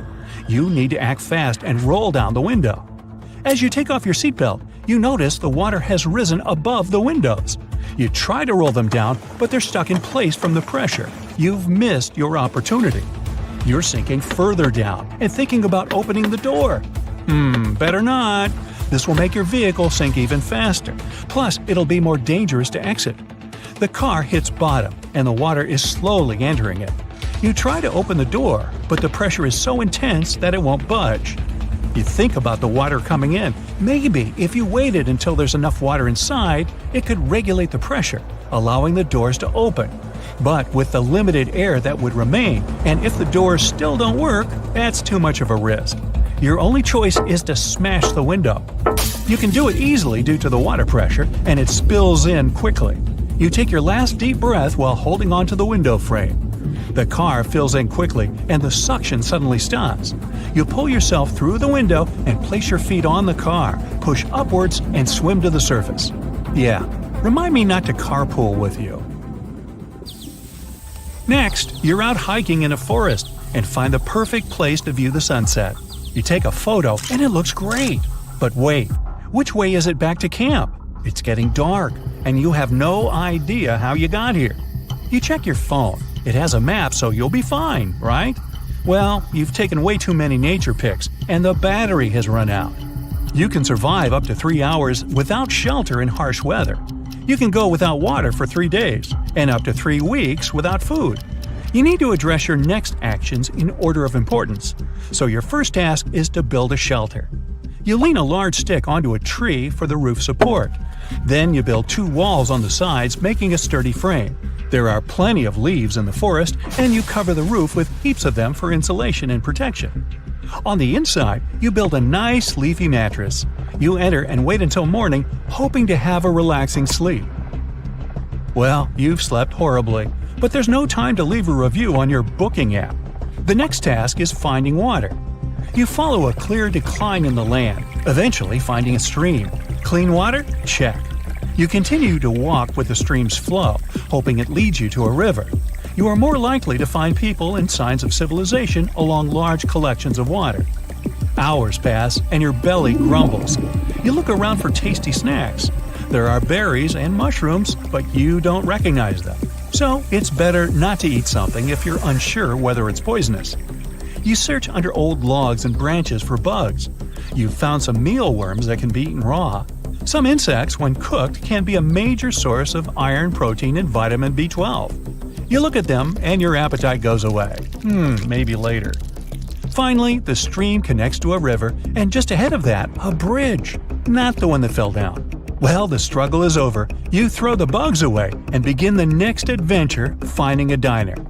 Yeah, we're not going camping together either. Next, you're walking in a field. The wind is picking up, and not far away, a tornado is forming.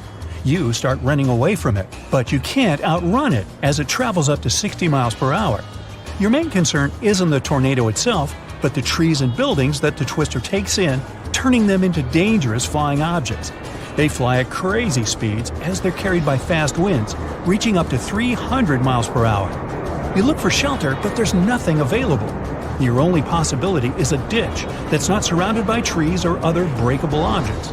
You lie wedged in a ditch and cover your head with your jacket, holding it down with your arms for protection. While lying flat, with that thundering noise around you, you feel like you're in a giant jet engine. It's a terrifying sound, but luckily, you're not in the tornado's pathway. You can hear the small debris whistling over your head, and many make an impact, thudding all around you, but thankfully they miss. Suddenly, everything goes calm. You lie there controlling your breathing, trying to relax. You don't get up, not yet, as the worst may be yet to come. Tornadoes can last from several seconds to up to an hour. You're not taking your chances and remain in your ditch for the full hour. But finally, when it's clear that it's gone, you dust off your jacket and head home. Meanwhile, you're really bad luck, so I'm removing you from my contacts and unfriending you on social media. And I'll do that once I get out of the hospital. Covered in brown spiky hair with 9 pairs of curly arms, the hag moth caterpillar isn't like any other caterpillar. Its hairy appearance has given it the nickname monkey slug. This strange insect can be found in North America, where it lurks through shady trees and ornamental shrubbery. This hairy little creature isn't as innocent as it may appear. The hairs on its back connect to toxic glands within the caterpillar's skin. If you're curious enough to reach out and touch these hairs, your hand will instantly turn bright red and you'll feel a burning, itching sensation, kind of similar to a bee sting. So don't do that. But if you have been stung by the hag moth caterpillar, you should instantly run the sting underwater to remove any insect hairs that may remain. The sting mark should start to heal and be gone in a week. The bullet ant is the largest of all the ant species. Still, despite being the biggest, they grow no larger than the size of a penny. The bullet ant is most likely to be found in countries such as Nicaragua and Paraguay, deep within the rainforests. It might be small, but it has a big bite. The bite of a bullet ant is up to 30 times more painful than the sting of a wasp or a bee. Locals sometimes refer to the small insect as the 24-hour ant because you'll experience an entire day of discomfort after their bite. Despite the unpleasant feeling, the bite of a bullet ant isn't too dangerous and it should heal within a week.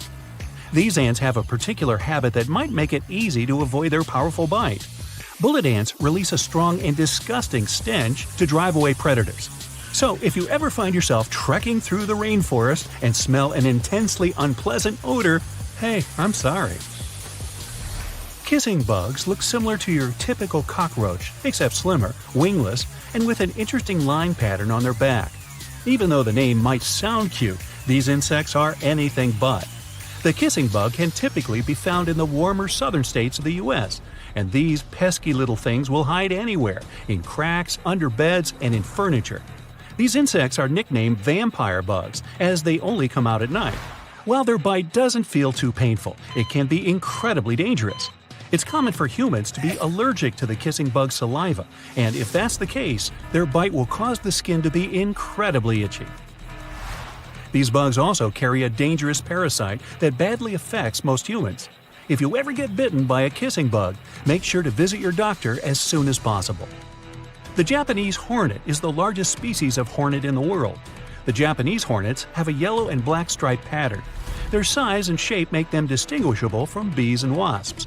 The Japanese hornet is much larger and thinner than a bumblebee and much longer than a wasp. These hornets, of course, live in Japan, no, not Toledo, where they travel in colonies of up to 700 members. People who have previously been stung by the Japanese hornet liken it to being struck by a red-hot poker. If you are ever unlucky enough to be stung by one of these insects, immediately call an ambulance, and while you wait for its arrival, wash the sting with cold water.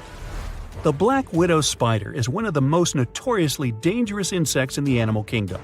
Roughly the size of a paperclip, the hourglass-shaped red markings on the spider's belly make it easy to distinguish. These bugs often travel alone and can be found in warmer regions in dark, dry shelters such as basements or garages.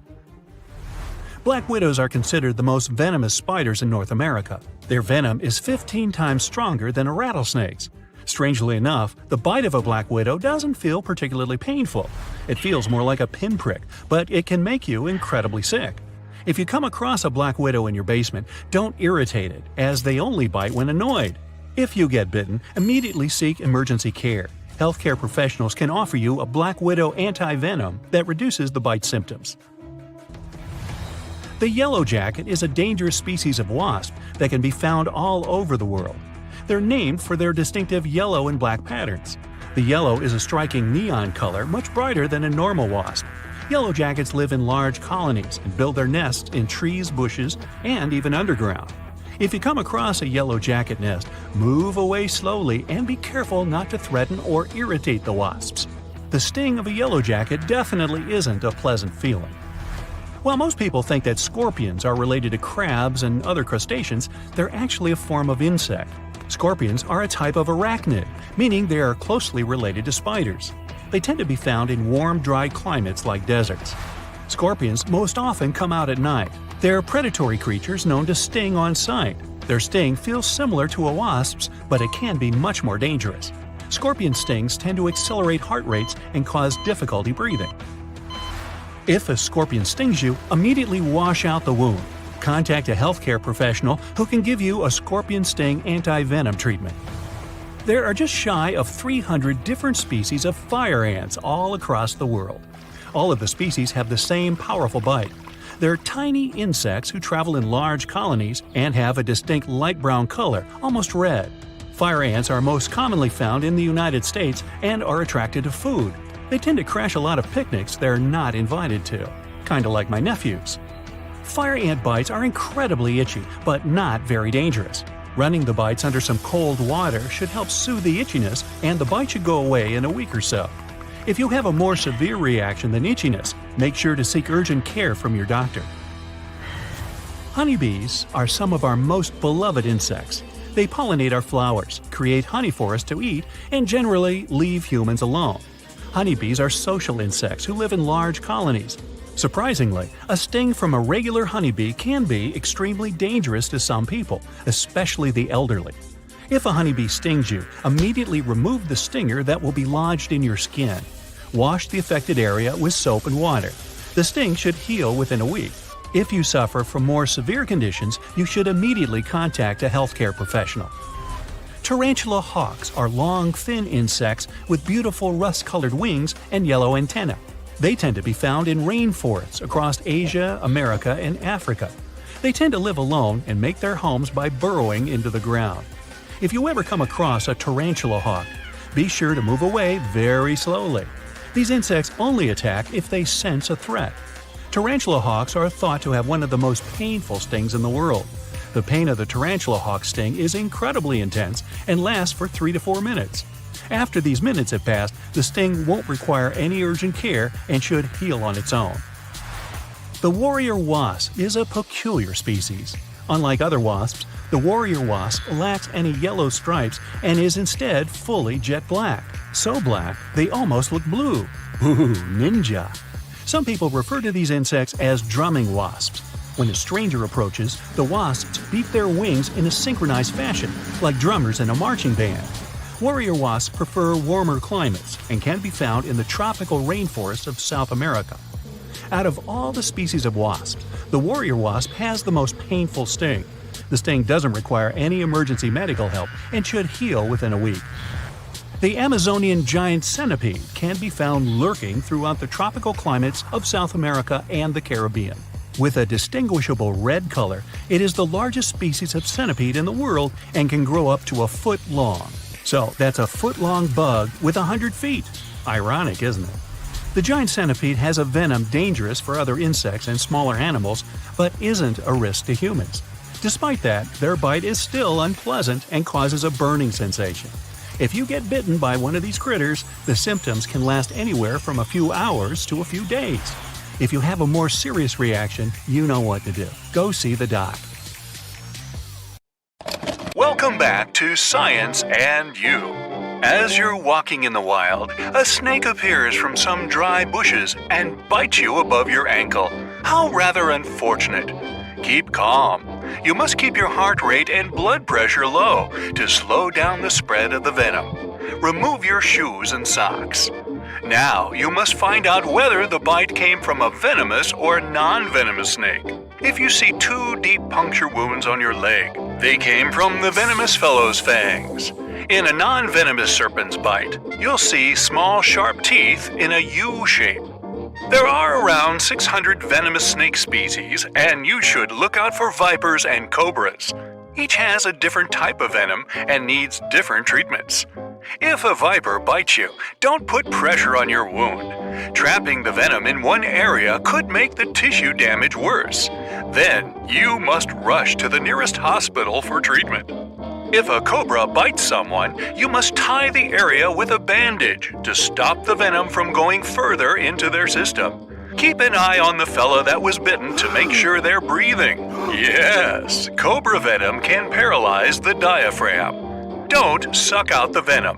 It travels so fast into someone's system, you'll achieve nothing. Take a good look at the snake, and if you can, snap a few photos of it to show the medical staff. Try to have good picture composition. Moving on from snakes to allergies. Most people respond to allergens with a runny nose or some sneezing, but others have far more complicated responses. An itchy rash may be a sign of an allergic reaction. It might look like dermatitis, and it can show up a week after your exposure to an allergen. There was a rare case a few years ago. Someone got braces for the first time, and after a week, they developed an itchy rash under their wristwatch and stomach. As it turned out, they were allergic to the nickel in braces. If you get blisters on your skin after sitting in the sun for 1 to 2 hours, it's probably not sunburn, but an allergic reaction. You may also have some skin redness, tiny raised bumps, and scaling. When that happens, go to the emergency room fast. Experts will run tests and give you advice on how to continue from there. Sometimes different medications might cause it too, or fruits such as limes and parsnips can. If you're allergic to pollen, stay away from fruits and veggies. Some of them have proteins like the ones found in pollen, and your immune system responds to it as real pollen. They can trigger the same allergy symptoms such as itchiness, swelling of the mouth, face, and, well, you know the gist. You're trapped in a car during a winter storm. Outside it's freezing, and you begin to shiver. That's a good thing. When temperatures drop below a comfortable level, your body starts to shake. This action boosts your body's surface heat production by 500%. But shivering can only warm you up for so long. After a while, your muscles will run out of fuel and they'll stop contracting. If someone suddenly stops shaking and they grow tired and want to fall asleep, act fast. Bring them indoors, remove any wet clothes, rub their hands and feet, wrap them in blankets, and find warm, dry compresses to apply to their chest, neck, or lower tummy. Never put a warm compress on their arms or legs. The sudden heat will force cold blood back to the heart, brains, and lungs, causing the body's core temperature to drop. While you're driving down an empty road, you hear an emergency radio broadcast about the weather. A tornado watch in your area means that a tornado is likely to happen. But a tornado warning means a tornado has appeared on the radar or has been spotted in person. You should also be on the lookout for hail. It appears when updrafts within a thunderstorm push the rain into the thick clouds and it freezes. But when a tornado is approaching, hail can arrive without rain. Then everything gets quiet. The air becomes still and there's no wind. Suddenly, you'll see the clouds moving quickly in a rotating pattern or toward the sky. You'll hear a loud waterfall sound that will turn into a roar as the tornado gets close. It'll be similar to the sound of trains and jets.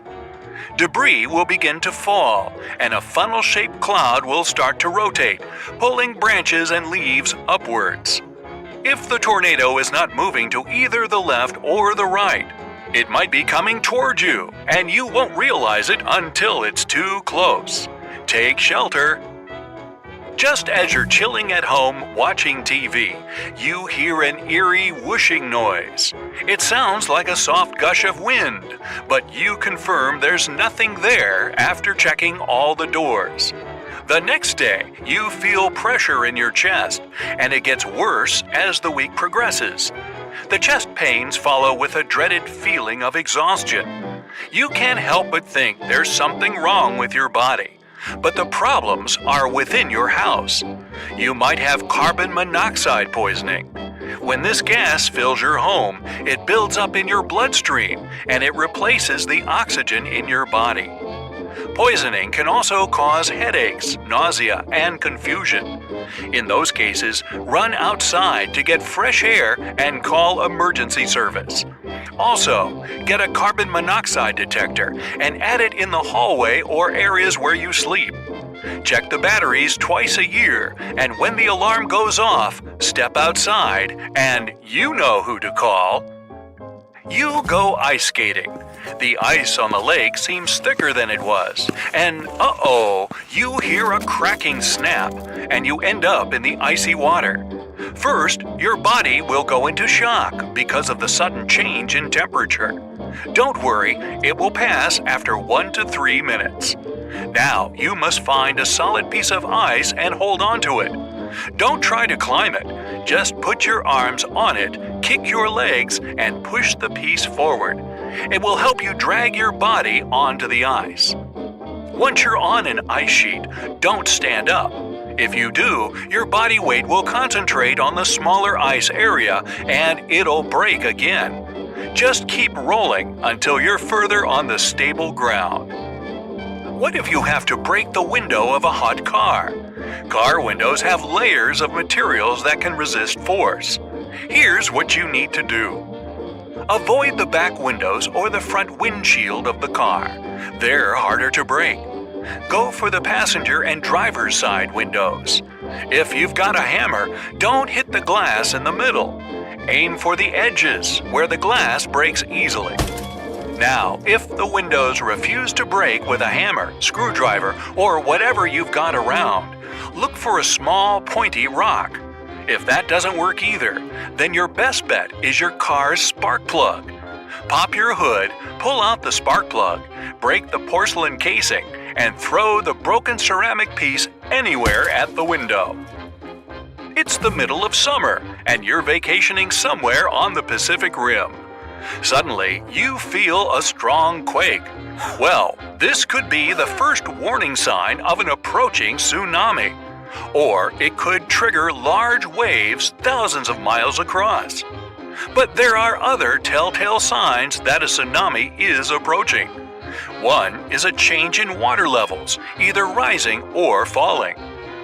If you see the ocean withdrawing quickly and the seabed getting exposed, you should run at least 100 feet above sea level and 1 mile inland.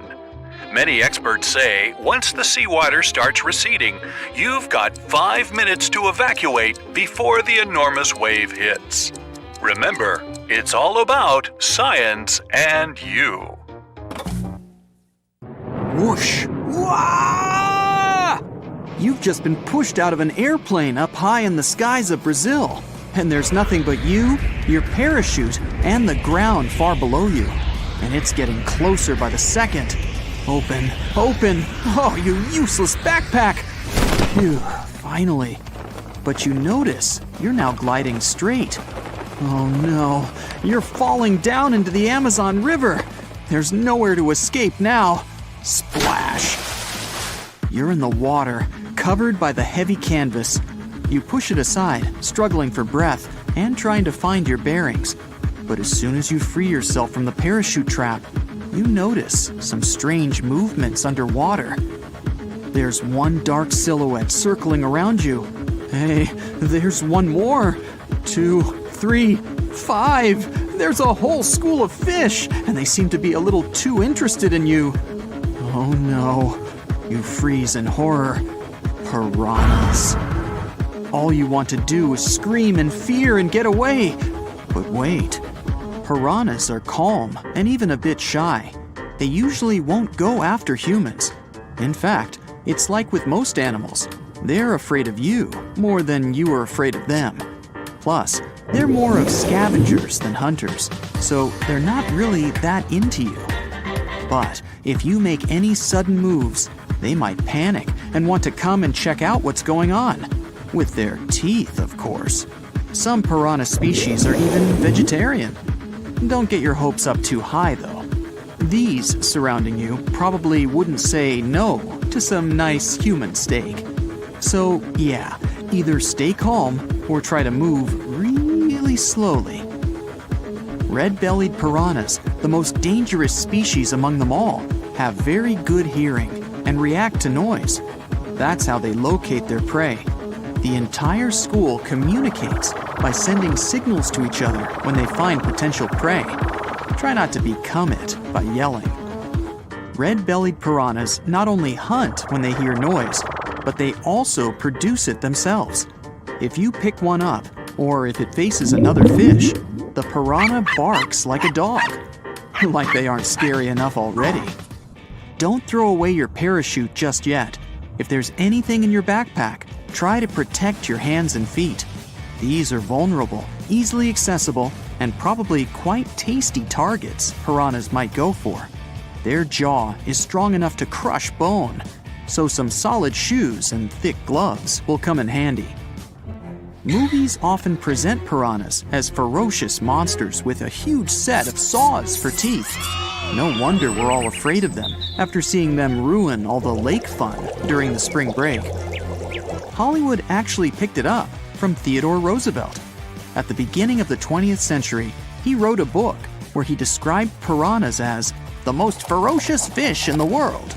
He said he saw a school of these fish deal with an entire cow in a matter of seconds. Well, it might not be entirely like that. Research showed this is not quite a typical situation when humans or some bigger animals face piranhas. Yes, their razor teeth are really insanely sharp and around 1/4 of an inch long. It's common that marine animals such as sharks and piranhas often lose their teeth. Sharks lose them one by one, while piranhas replace them in quarters. Piranhas have a strong bite, and the reason why they can actually take down animals many times their size is that they don't waste any time chewing. As they snap their jaws and bite down, the food simply goes into their bellies. They rotate, change position all the time, bite their prey, and take turns incredibly fast. So, if you see that boiling water effect going on, it spells trouble. Mega piranha, the ancient relative of today's fish, lived around 10 million years ago and had an insanely strong bite. T-Rex's bite, for example, was only 3 times stronger, despite being way bigger than Mega Piranha, which only weighed around 22 pounds. We're not part of their everyday diet. Piranhas are more likely to go after animal remains or some sick old animal that can't even move properly. Hopefully, you're not close to their eggs, because they won't hesitate to use their teeth to protect them. That, and the situation when they're literally starving. Those are some moments where their attack can be a little bit extreme, like with that cow from Roosevelt's story. Still, research says dealing with a bigger animal like that within 5 minutes requires around 500 piranhas, which is definitely a lot more than any recorded wild school. In fact, the common shoal size is often around 20, so they'll need a bit more to take you down. Slow-moving, shallow, and warm water is something they prefer to chill and breed. So if you have the chance, try moving to deeper, colder water with stronger and faster currents. Okay, so you manage to escape piranhas. You're swimming, the river is taking you far away, and oh no! A fin is heading your way. As if the Amazon River is not scary enough already, now it needs to have sharks too. And it's not just any shark. We're talking about the bull shark, one of the most dangerous species, related to tiger and white sharks. Plus, it even has the strongest bite of them all. Piranha who? These guys are in way more movies than them. Bull sharks can be found in both saltwater and freshwater, and they simply love warm, shallow river-type waters. Yes, like where you are at the moment. They don't rear their young or lay eggs. Similar to mammals, their pups are born live, which is why they prefer to go for freshwater habitat. They eat turtles, birds, crustaceans, and other fish. Those that live in Africa sometimes even attack hippos. They're not often lucky with those beasts, though. They're really not that picky when it comes to food, so I doubt they'll refuse a tasty bite swimming towards them. Even though the only thing you want is to catapult yourself as far as possible at that moment, try to stay calm. Maybe a shark is just chilling because it already ate too much, so it's passing you by without any interest sparkling in its eyes. Move slowly, float, and keep an eye on the shark. Wait for it to swim away from you. Oh no, maybe the first one doesn't feel like going after you, but the second one came a little bit too close. Okay, different rules then. These animals prefer easy meals that will swim into their mouths, so they will certainly appreciate if you don't defend yourself, which is exactly what you should do. Go for sensitive body parts such as eyes, gills, and nose, especially if you have some sharp objects. When in shallow water, take a defensive position and stand firmly on the ground. Show off a little bit with all those moves you used to watch in martial arts movies. If there are reefs, rocks, or some other firm objects around you, back up against them so the shark can't surprise you from the back. If you're in open water, it would be better to have a companion to take a back-to-back position so you can cover all directions. Boom! You got it in the eye! Startled, the shark is leaving. But don't relax just yet. It will probably return after its eye goes back to normal. Now it's time to let out all your panic and swim away as fast as you can to finally leave water and all those creatures lurking under the surface. You get out to the shore, breathing heavily, and try to relax. Hopefully, it's over now. Haven't you gone through enough? Oh no, another noise! What is it now? You're flying over the Pacific Ocean when suddenly a storm hits the plane, causing it to shake. The aircraft begins to descend and you lose control. You quickly put on a parachute, eject yourself from the plane, and land on an island. It's a good thing you were the only one on the plane transporting some goods overseas. Luckily enough, the storm hasn't damaged your parachute. You unstrap yourself and head to the closest shelter under some palm trees. You're waiting for the storm to be over. The next day, the sun is shining and the waves seem nice and friendly. You wake up and look around. Nothing but a large stretch of water encircling you from all directions. Not a boat, human, or another living being is around. You scout the island, trying to find anything. You don't even know what you're looking for. On one side of the small island, you see some scrap metal and remnants of the plane washed ashore. You rush over there and try to see if there's anything useful. Too bad everything is destroyed. However, one sealed box has made it. You open it and see dozens of duct tape rolls piled on top of each other. After going through the island, you head back to your camp, dragging the box of duct tape. You try to figure out what to do. Soon, you get a light bulb moment. There are some places on the island that are hard to access, and since your shoes have been damaged, you fashion out some sandals. To do it, you grab some branches and try to use duct tape to make a new pair of shoes. After many failed attempts, you almost give up. But then, you attach some duct tape to pieces of tree bark that are roughly the size of your foot. Those are going to be the soles of your new shoes. The duct tape is smooth and won't hurt your feet. After adding several branches, you wrap the duct tape around your feet, and voila! You have duct tape sandals. Now you can venture into the rocky parts of the island without damaging your feet. As you walk along the island, you start feeling the heat. You wrap your shirt around your head, but it's not enough to protect you. You use some duct tape to create a hat with the help of leaves. Then you place it on your head. You're now safe to go. After a while, you bring back some stuff you found around the island. By this time, you've started to feel that your tummy is rumbling. Next, at a rocky reef, you spot some large yummy crabs and fish, but you can't catch them with your bare hands. You grab a long branch, take some palm tree leaves, and tie everything together to make a net. You then use the duct tape to reinforce it and head to the reef. You're wearing your makeshift sandals and the hat to protect your head and carrying the net to catch some fish. So far, you've only used 2 rolls of duct tape. After a while, you manage to catch some fish and crabs and take them back to the camp. You make a fire and start grilling your catch. You're sitting on a log, but such a seat isn't too comfortable. You take some duct tape and make a mat for yourself. Once the food is ready, you feast on it. Now another problem: water. There's no fresh water around, but a storm is coming. Meanwhile, you take some coconuts and eat dessert while drinking coconut milk to freshen up. You prepare a small hut by gathering branches and leaves and duct taping them together so that water can't seep into your new home. At the same time, you create a funnel out of duct tape to collect rainwater.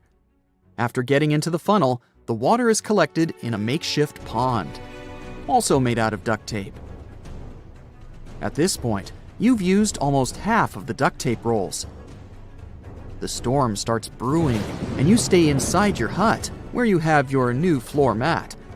You're bored, so you create a chair and table out of duct tape to make the hut a little comfier. It starts raining, and you notice that some water has gathered in the reservoir you built. You immediately drink it, using a coconut shell as a glass. Your hut manages to withstand the storm, and you catch some Z's on your comfy mat. The next day, you check the duct tape supply and see that you are now halfway to finishing your last roll of tape. You've made a secured and solid hut and have a steady food supply from the reef. You've already spent 5 days on the island, so now it's time to find a way out. You've tried your best to seek help, but nothing. Not a plane or ship in sight. You're desperate to get out, and you're lucky. You spot a cargo ship very far off in the distance. You need to act quickly. After reviewing your box of duct tape, you decide to create a raft to sail away. You gather enough food and water for the journey and get to work. You start by collecting large logs for a base and setting them side by side. You have some rope made from tree bark and leaves to tie the logs together. It's big enough to fit you. You then get another set of logs and place them on top of the base and repeat the same process to create a second layer. This way, you minimize the risk of sinking. In the end, you duct tape all weak spots to reinforce your raft. You use some branches to create oars for rowing with paddles made out of duct tape. You see that you've used around 75% of your supply, including the tape you used to construct the hut and furniture. It's not as strong as fresh duct tape, but it still does the job.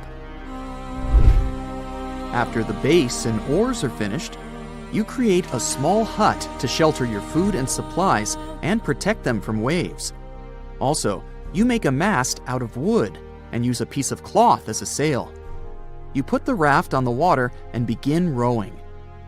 So far, so good. You open the sail and take a break from rowing. You turn around and take a look at the island that has been your home for the past 5 days. You're going on a dangerous journey, risking it all. But if you remain on the island for too long, then you definitely won't make it. It's been an hour already, and the island is barely visible.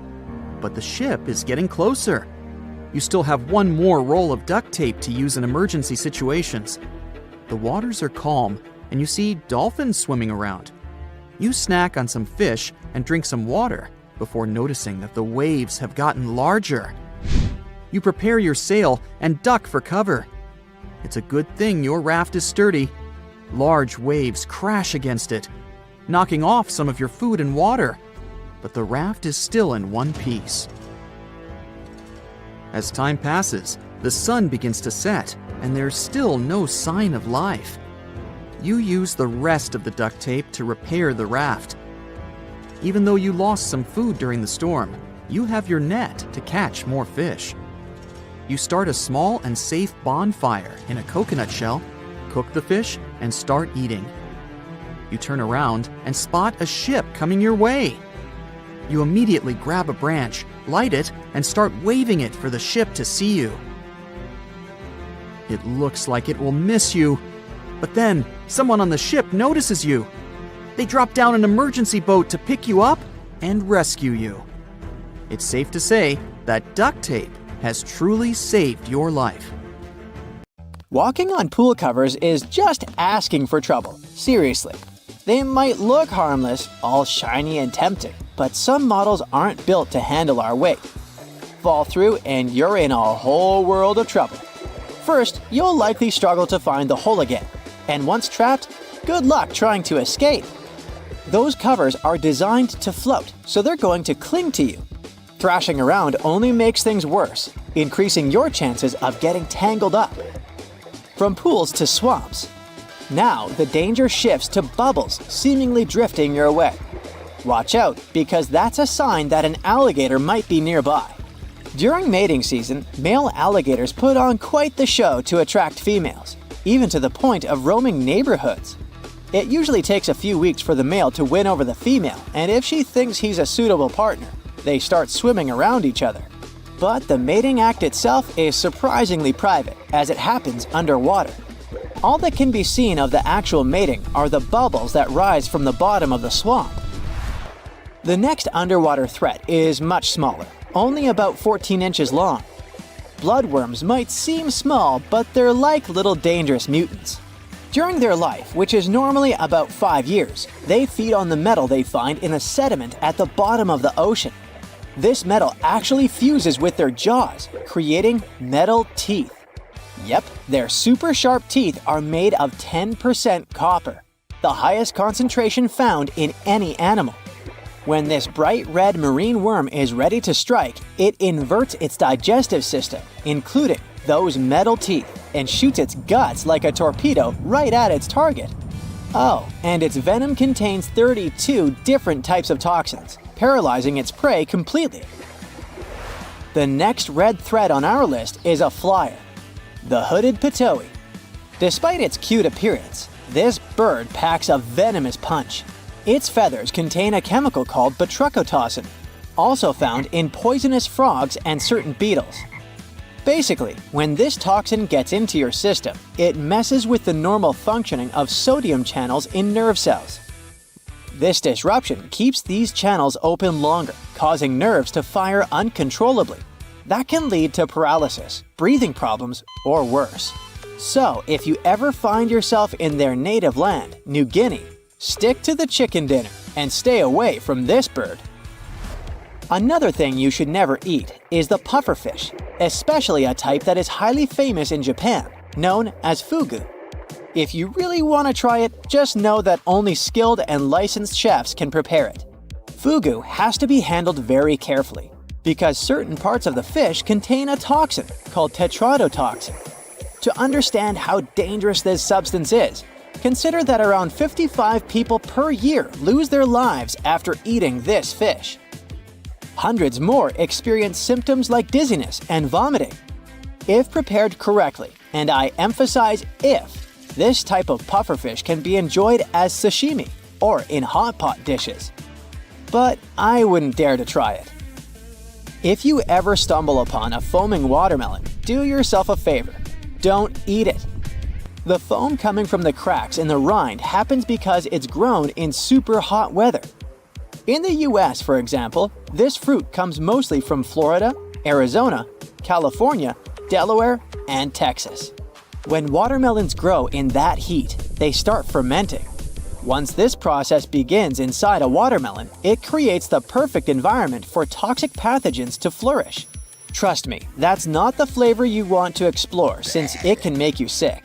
Plus, if the fermentation process builds up and you decide to cut the watermelon, be prepared for a fruit explosion. Get rid of stinky potatoes as soon as possible. When these spuds turn mushy, they start giving off a nasty gas called solanine. Inhaling enough of it can knock you out cold and even give you wild hallucinations and raging fever. Usually, potatoes in that stage have a green color. Although the green color that forms on the skin of a potato is actually chlorophyll, which isn't toxic at all. Its presence indicates concentrations of solanine. This toxin is produced in the green parts of the potato, the leaves, the stem, and any green spots on the skin. This strange process occurs because it's the plant's defense mechanism against insects, diseases, predators, and apparently humans too. To prevent any bad consequences, remember to store your potatoes in a cool, dark place and remove the skin before eating them. Next on our list is something that we all love: hot dogs. Besides their zero nutritional value and controversial ingredients, the shape of hot dogs is a perfect plug for airways. In fact, this is actually the leading cause of choking for kids under 14. As a grown-up, you're probably already pretty cautious, but it's still smart to skip those hot dog eating contests. Never pick cashews straight from the trees. In their natural state, those little guys contain an oily resin called urushiol. If you come into contact with it, you can end up with a rash that itches and looks like a bad case of poison ivy. Fortunately, those raw cashews you find in supermarkets aren't really raw. They've been roasted at high heat once or twice to make them safe to eat. Once cashews are clear of urushiol, they go through quality checks, and then they're good to hit the shelves.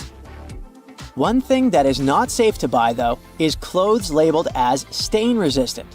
I know it seems like a great deal, but those words might actually mean the item is packed with some not-so-cool stuff that can mess with your body, like per- and polyfluoroalkyl substances. So, along with all the usual stuff like processing and dyes, these fabrics get an extra dose of chemicals that stick around even after you wear them.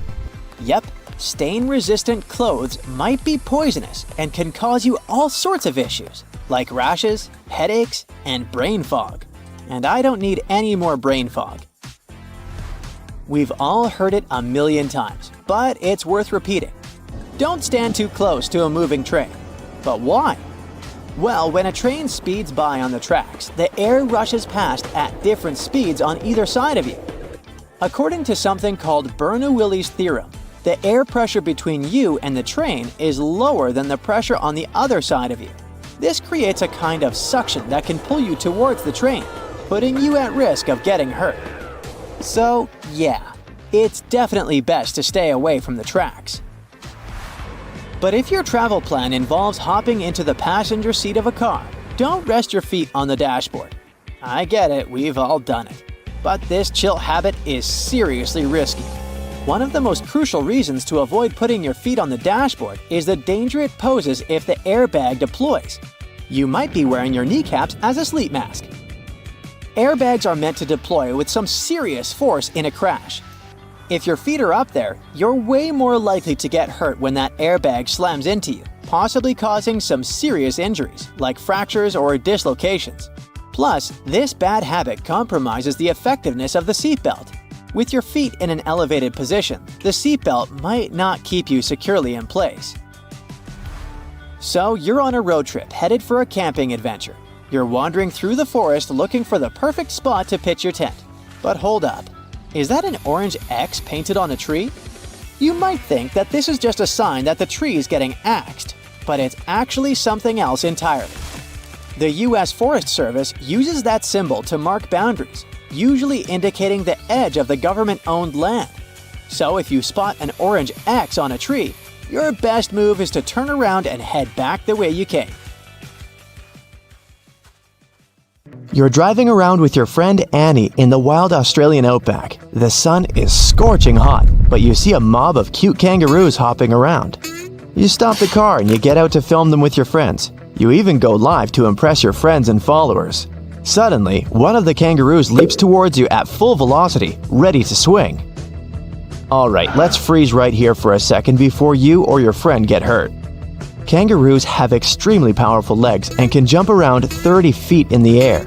Those strong legs can let them hop at speeds of up to 30 miles per hour, faster than any average human. So if you're thinking of outrunning a mob of angry kangaroos or a single kangaroo, then don't. They'll chase after you and knock you down before you even reach your top speed. Their tails are strong and sometimes act like a fifth limb when they're grazing in a field. Kangaroos generally eat grass like cows, but also feast on shrubs, moss, and even fungi. Their tails are essential for keeping balance. They can stand as tall as 6 feet, with their tail making up half of that. Back to you guys. The kangaroo is only a few feet away from you. The first thing you have to do is protect your body.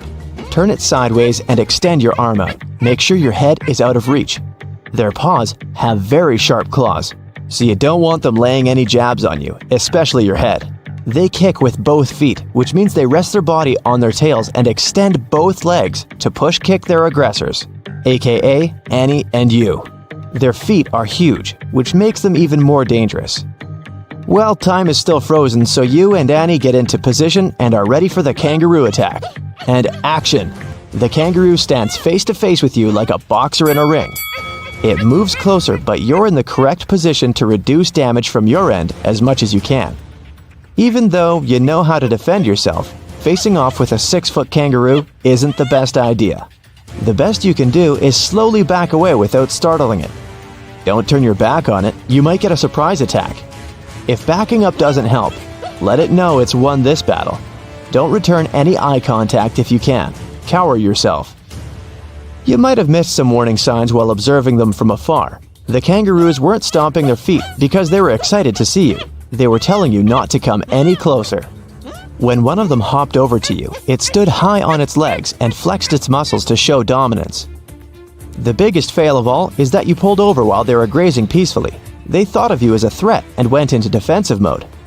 The mob has several joeys, or baby kangaroos, sticking their heads out of their mother's pouches. Female kangaroos have a pouch on their belly made of a fold of skin to house the babies. When they're first born, they're only the size of a grape, but then blossom to the giants that they are. Only after 10 months, joeys are old enough to move out of mom's pouch and hop on their own. So, you and Annie survived that confrontation for now. But what happens when you're face to face with a 40-foot kangaroo? I'm just kidding, we're keeping it real here. It would be super difficult to face off with a grizzly bear. The first thing you would need to know about grizzlies is that they're very cute when they're berry picking, or just scratching their backs on tree bark. But their dark side is scarier than a kangaroo's. You're having a little picnic with Annie when suddenly a grizzly bear approaches after smelling some yummy food. Don't panic, we'll freeze time here to give you a chance to think about what to do. In general, the best way to survive a grizzly attack is to avoid it altogether. Grizzlies are wanderers, always looking for the best spots to find some food. Their sense of smell is impeccable, so its nose led the bear right to your picnic. The bear is very close to you. No need to panic. You should show the bear that you're just a visitor on its territory. Back away slowly while speaking in a low and calm tone. It needs to know that you're submitting to it, as it's the dominant creature in this encounter. There's a lot of tension when you're face to face with a bear, so don't turn your back and make a break for it.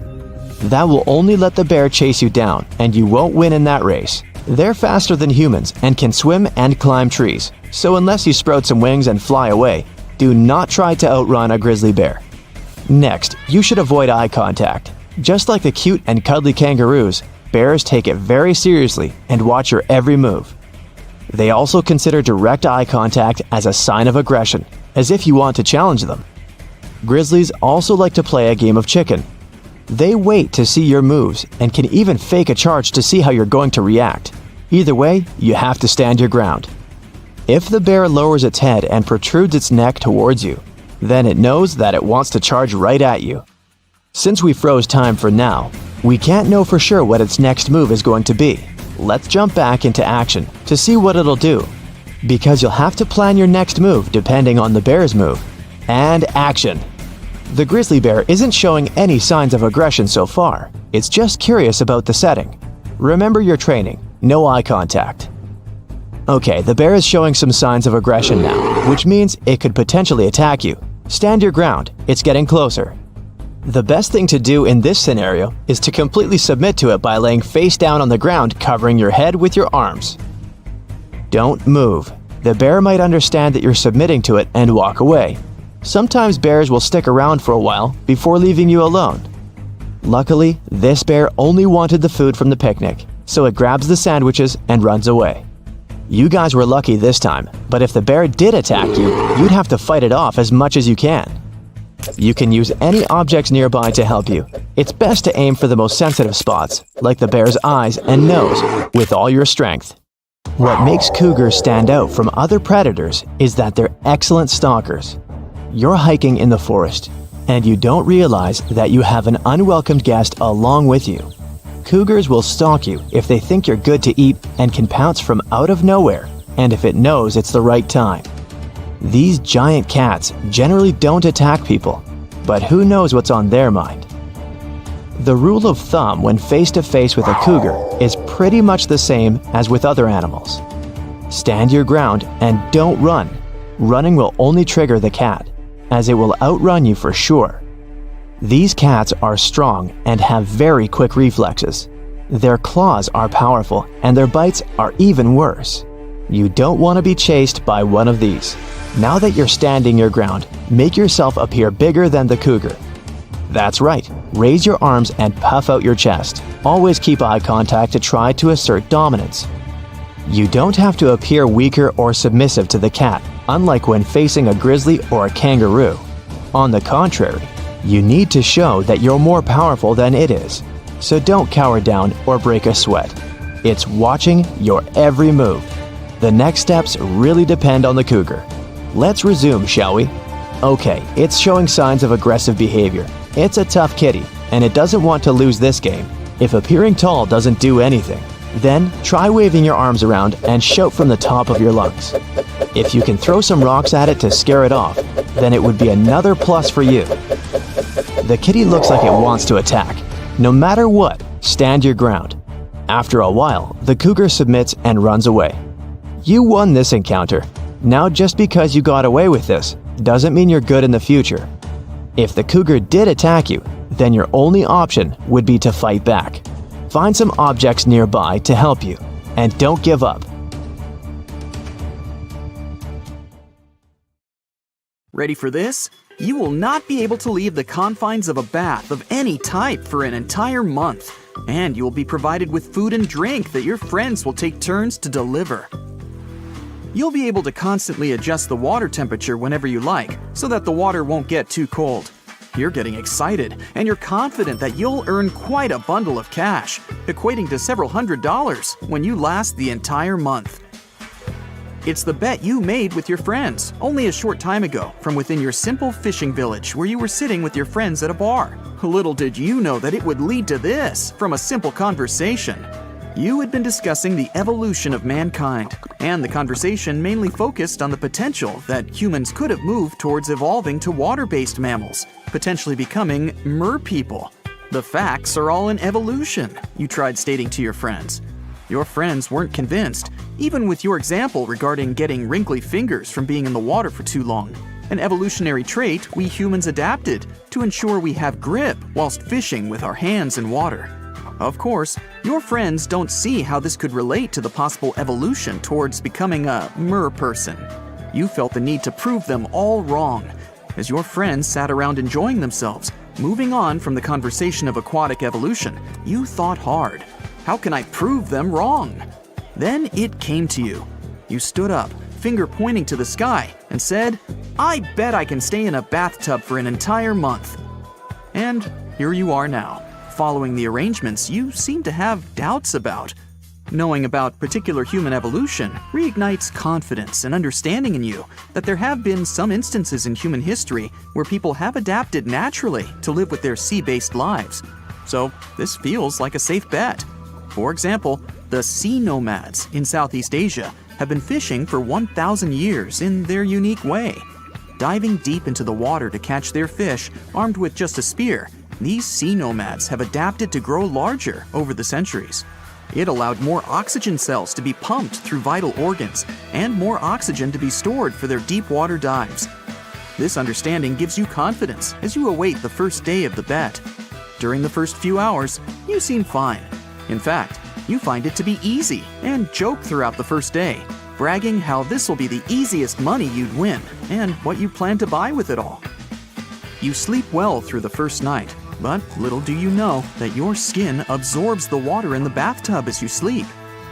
With each passing hour, more water enters your skin. Between the two layers, water bubbles form, creating visible lumps on the outer layer of your skin. As you awake the following day, you're slightly alarmed to see the transformation of your skin. You look over your hands. They are all white, with the skin crumbling away, and your arms are covered with large lumps of liquid. It's not a pretty sight. You hear someone coming into the bathroom, and you try to calm yourself down. It's only the first day after all. You just need to toughen up. You need to win this bet, not only for the money, but also for argument's sake. Your friend enters the bathroom with a tray of food, and your friend's facial expression soon turns pale as they see the lumps on your arms. Concerned, they ask if you're okay, and surprisingly, you do feel just fine, and respond that you're just a bit itchy. You're pretty curious how there's no pain, given the sight of your arms. Without thinking, you begin to scratch the large bubbles on your arms. You continue to rub your arm to see the skin's reaction. You now have a freeing feeling as your arms are exposed, as though you have removed unnecessary weight. You find yourself with a new layer of scales in place of skin. Your friend requests that the bet must end, given the sudden change to your appearance. You argue that you're okay and that you want to continue. There's just too much at stake, and you want to win this bet desperately. As your friend accepts this and leaves, you request an upgrade to a jacuzzi. You're soon upgraded to the jacuzzi, and by now, not only do your friends come to visit you, but members of the village visit curiously, as events like this don't stay secret long in such a small, simple village. As days go by, more scales appear in place of your skin, covering your legs, arms, and your lower back. Your skin is still visible throughout most of your body, but the scales are spreading quickly, similar to a rash. It doesn't take long before you get tired of the jacuzzi, and your friends are happy to support an upgrade to the village's swimming pool next to the seaside. You're now in the final week of the bet, and by now, the entire village knows about you, the Merman. What you find to be incredible, though, is that as the people visit you in the pool, there's no fear or judgment. The people are just overjoyed and intrigued at the spectacle of it all. The pool is large, but it isn't heated. A teenager asks you whether you're warm enough, but you don't notice the cold at all and feel pretty comfortable. Your diet has now changed significantly. You prefer primarily fish. Webbing has grown between your fingers and toes, and small slits on both sides of your ribs have opened, forming gills to allow you to breathe underwater. As you continue to evolve, you keep trying to reassure yourself that it's just a little longer, and that winning this bet was all that mattered. You think back to almost a month ago when you and your friends placed down your bets, thinking of the cash. Oh, several $100s. It'll all be worth it soon. And besides, you could always devolve back to normal. This will only be temporary, surely. The final day of the bet finally arrives. A great party has been arranged to celebrate your victory. The entire village attends the celebration. There's a band and a great feast for all to eat. You enjoy yourself with the villagers, preferring to stay in the pool, of course. Teenagers throw fish to you, and you catch the fish in your mouth, laughing at your own expense. You jump into the air, performing tricks to the villagers who applaud with every trick. As the party goes on, you slowly break away from the celebration, watching on by yourself in your pool. You feel yourself growing tired of the festivities and the attention. You look on as the villagers laugh and party. You think you're somewhat out of place swimming alone within this simple village. You feel a sudden urge to leave, and you no longer care about the celebration. You have no interest in the money from the bet. You're not bothered that you proved everyone wrong. You only feel the desire to be free. You swim to the edge of the pool. It's dark, so no one can see your attempt to escape. As you pull yourself out, the weight of your body out of the water is so heavy, and your legs and arms are so weak that you collapse and have to crawl very slowly towards the beach. Eventually, you make it to the edge of the shallows, and you collapse as you make it to the water, out of breath. The small saltwater waves you feel splashing on your face reinvigorate you after your exhausting journey. Once you've gathered enough energy, you begin to swim towards deeper water. And like a fish to water, you swim with ease. The feeling you have now, swimming in the sea, is like you had been in a cage all of your life. Now you're finally free. The exhilarating feeling of the water with unlimited space seems like heaven to you. As you swim further into the sea, you stop suddenly to look back at the village for just a moment. You pause and watch the town that was once all you knew, and you listen to the muffled sounds in the distance, reflecting on the life you had within the village. You feel no emotions as you look back, with no regrets or remorse. And then you dive underwater, ready to begin your new life under the sea. Now, if you're falling from a great height, try to copy a skydiver's position. Your head and chest should face down. Spread your arms and legs and bend them at a 90-degree angle. If possible, choose a place to land. Bushes or haystacks can cushion your fall. Water surface is only safe if you fall from a height of no more than 150 feet. Before landing, try to position your body vertically. Remember that it's always better to fall forward than backward. Protect your head and neck with your arms locked together. Actually, none of this will save you, but it will give you something to do before they name the crater after you. Now, if you're plummeting from a cliff, do your best to break your fall down into several parts. The shorter they are, the better. Each of these parts will absorb some impact of the fall. This way you'll have much higher chances of surviving. Try to grab onto a sturdy object, like a bush or a rock on your way to the bottom. It'll slow you down. If you see a piece of wood or a plank, snatch it too. It might help to soften your fall when you hit the ground. Most importantly, don't hold your body stiff. This is likely to harm your internal organs. Cover your head and try to land on your feet with your knees slightly bent. In fact, once you hit, everything about you will be slightly bent. But hey, you gotta try. If a building you were in collapsed and you ended up under a pile of debris and rubble, try to keep your panic at bay. Yeah. Your main task now is to protect your breathing organs and make your air supply last as long as possible. If there's enough space, take off your shirt or t-shirt and tie its bottom in a knot. Then put it back on your head through the neck hole so that the knot is on top of your head. You'll get a makeshift hood that will protect your face from dust, sand, and debris. It will also provide you with a bit of oxygen while you're trying to get back to the surface. If you're stuck in a falling elevator, lie down on your back and try to occupy as much space as possible.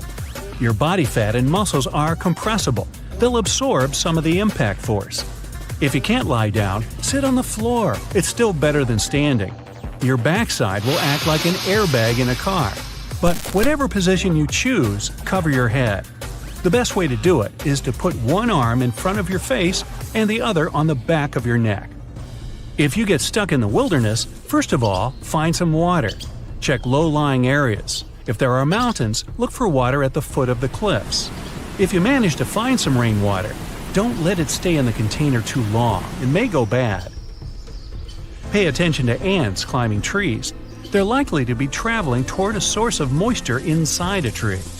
A bottle of water can help you start a fire if you keep it under direct sunlight long enough.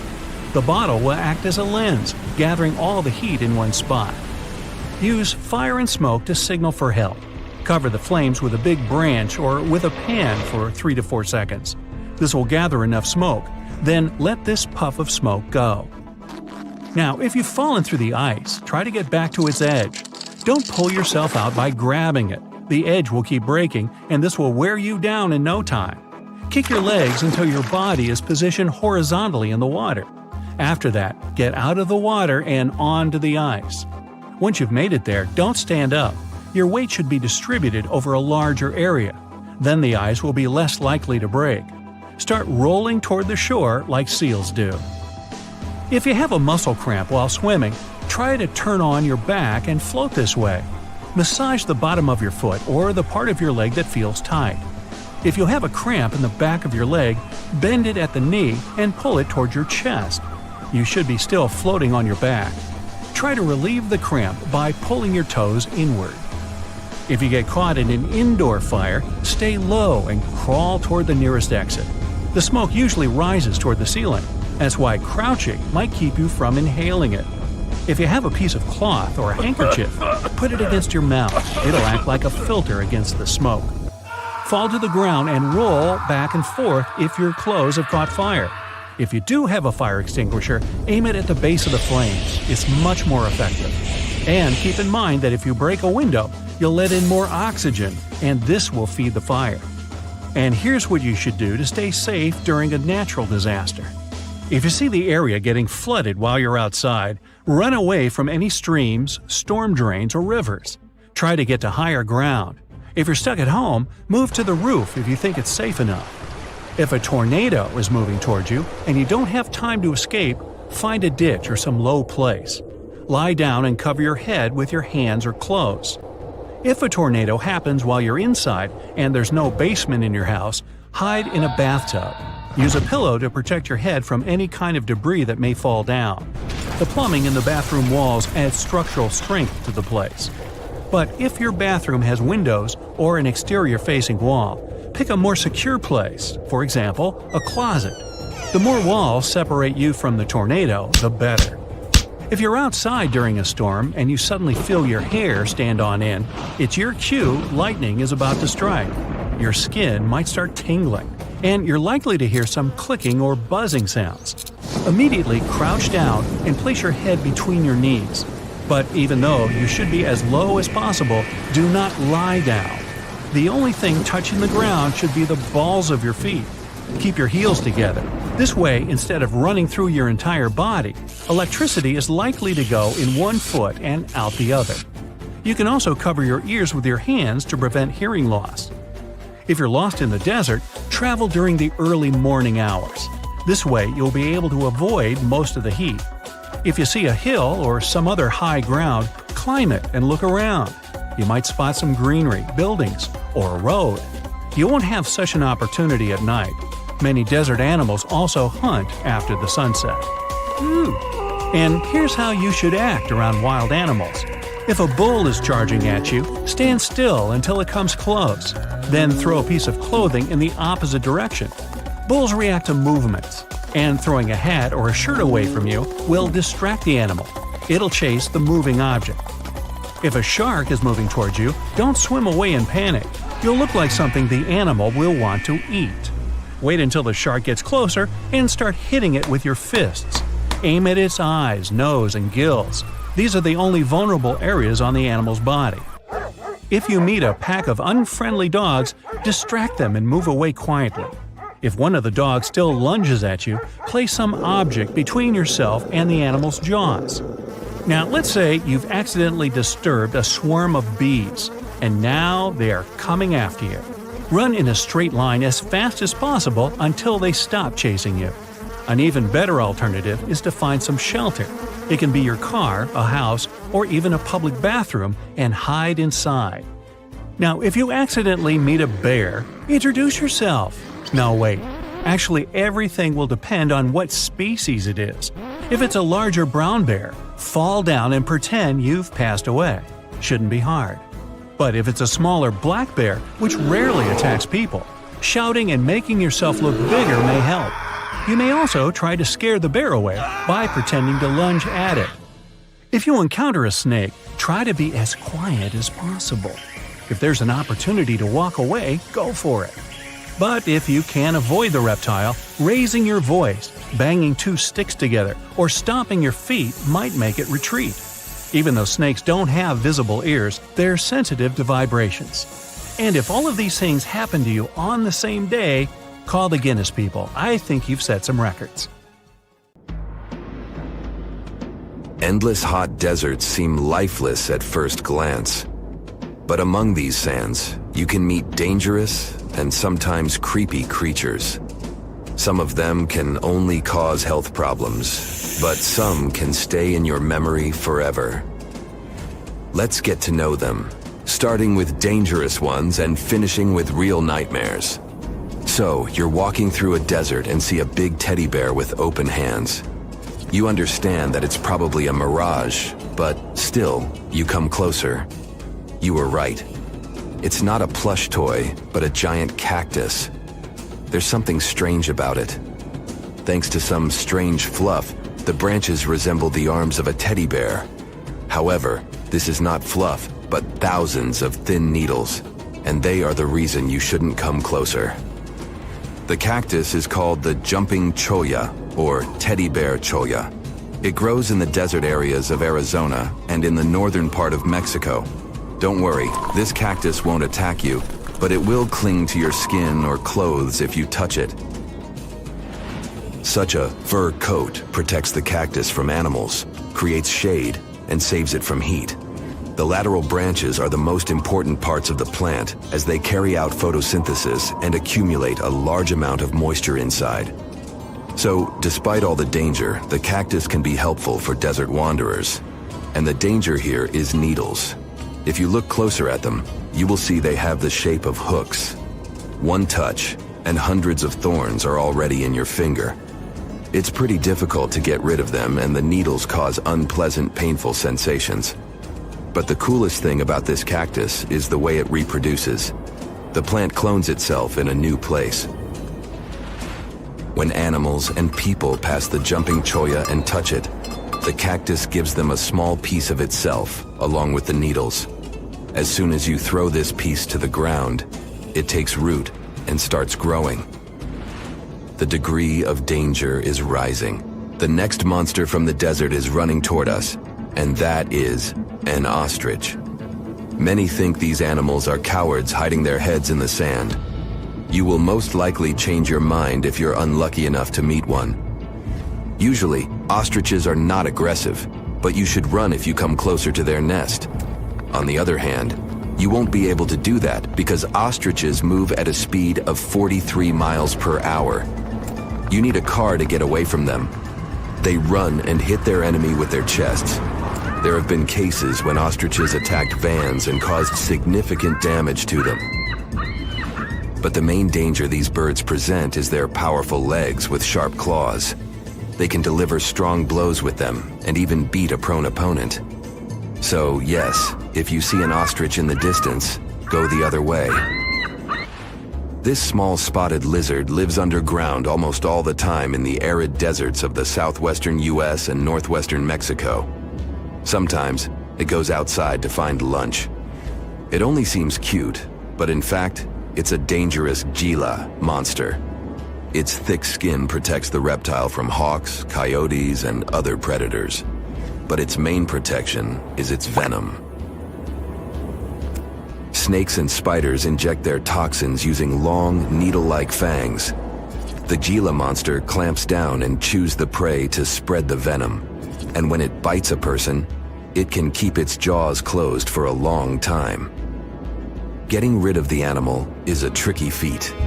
People who have experienced the effects of the venom say it feels as if hot magma passes through the veins. Despite this, the lizard turned out to be useful for science. Doctors used its venom to create medicines for diabetes and obesity.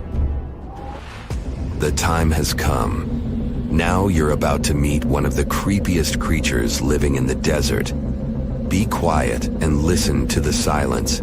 Stand still. There's no one around. Suddenly, you hear some hissing coming from below. You lower your head and see it. A big yellow spider the size of a human palm with strong jaws and long legs hides in the shadow of your body. In horror, you run away from this monster, but it goes after you. It isn't easy to do it in this situation, but try to calm down. The creature isn't interested in you. It wants only your shadow to hide from the scorching sun. Anyway, it's better not to touch it. The powerful jaws of the camel spider can cause unpleasant sensations, to put it mildly. And, by the way, this creature isn't really a spider. Yeah, it belongs to the class of arachnids, but it's a separate species, Sulpicid. It likes to bite. It's fearless and pretty aggressive. The spider preys on insects, lizards, rodents, and small birds. It can also move at a speed of 10 miles per hour. For their small size, this is very fast. You need to be a professional athlete to run away from it. Most often, you can find camel spiders in the deserts of the Middle East, but they also live in Mexico and the southwestern US. These runners are nocturnal and try to avoid the sun during the day, so they are always hunting your shadow. By the way, they got their name because they often hide in the shadows of camels. You won't hide from them during the day, but they will also want to come after you at night, especially if you make a fire. Sulpugids always run to the light in the hope of eating something. Some species of these spiders make a hissing sound to scare their enemies away.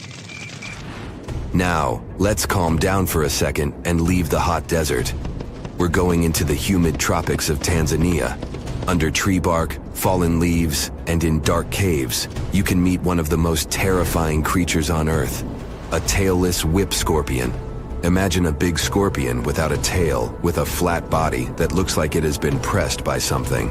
It's similar to spiders, but has no venom glands and can't spin a web. This monster is silent and fast, but the scariest thing is its 2 front claws, twice as long as the creature itself. Any prey it catches will never escape.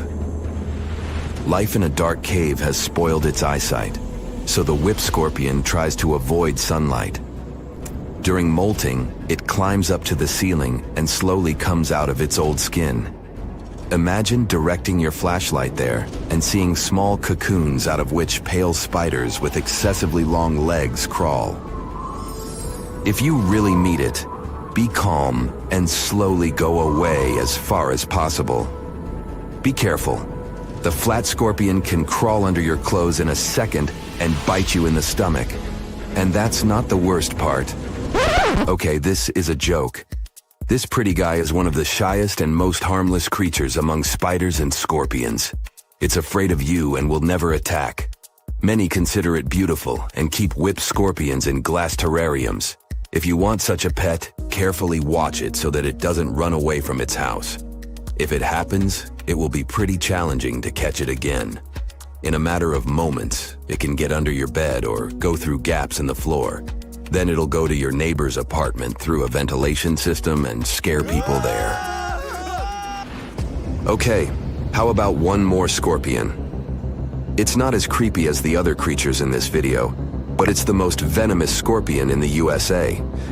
This is the Arizona bark scorpion. The problem is that you can see it in the desert, in your home, or in the yard. These dangerous venomous beasts crawl into rooms and often sting people. One time is enough to cause pain, similar to a bee sting, but someone with an allergy may experience paralysis, breathing problems, and other health issues. You're hiking the Point Reyes National Seashore, and you bump into a mountain lion. Stay calm. You need to show it that you're not scared.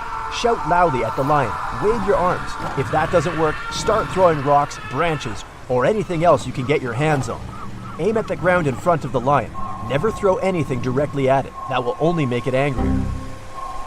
If the lion is getting closer, protect your most vulnerable spots. It will aim for the neck and try to grab your arms, so tilt your head forward and protect your neck. And don't make sweeping arm movements. When the lion realizes that you're not an easy opponent, it will probably back off and run away. You're in Yellowstone. Here you have to come face to face with the grizzly bear. It's drinking water from a creek. A safe distance is 200 feet.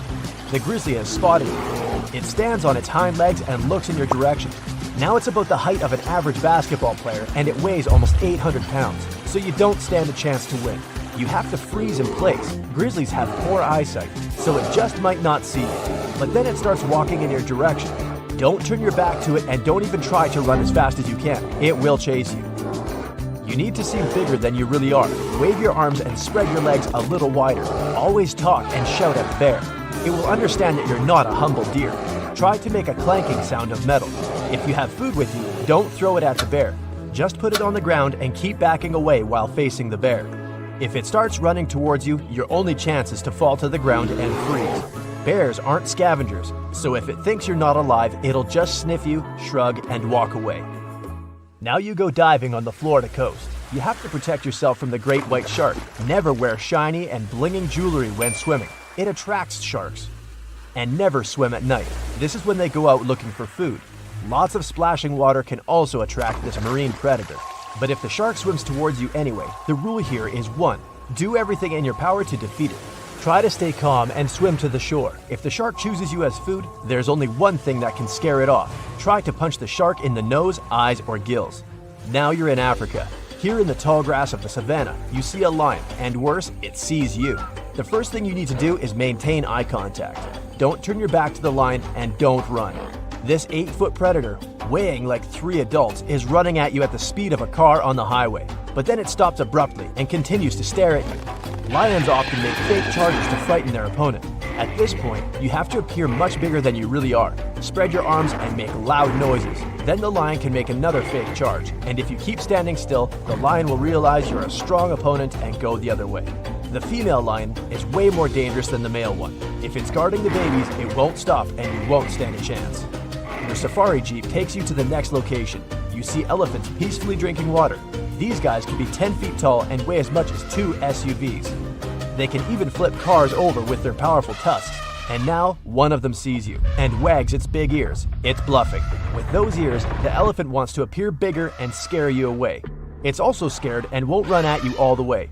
You must let the elephant know you're not threatening it. Don't yell or wave your arms. Take slow steps back until you leave the elephant's personal space. If it runs at you with ears to its head, it's not bluffing.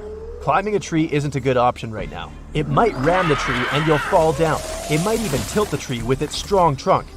You need to run in a zigzag pattern. The elephant is heavy and it's hard for it to change directions quickly, so gradually you'll start to pull away from it. But still remember that an elephant can run 25 miles per hour, so you'll unlikely escape from it. Now let's move on to the Nile River. It has the largest number of crocodiles in the world. If you're camping, take a distance of at least 160 feet from the shore. This way, the crocodile will not stumble upon your camp at night. Never take your eyes off the crocodile. It can take advantage of that moment and take you by surprise. Their top speed is only 10 miles per hour, but they can make charges at 40 feet per second from the water. So the only chance to survive is to stay out of the water. If not, the crocodile's weak points are the eyes, the tip of the nose, and the membrane in the throat. This membrane prevents water from entering the crocodile's throat.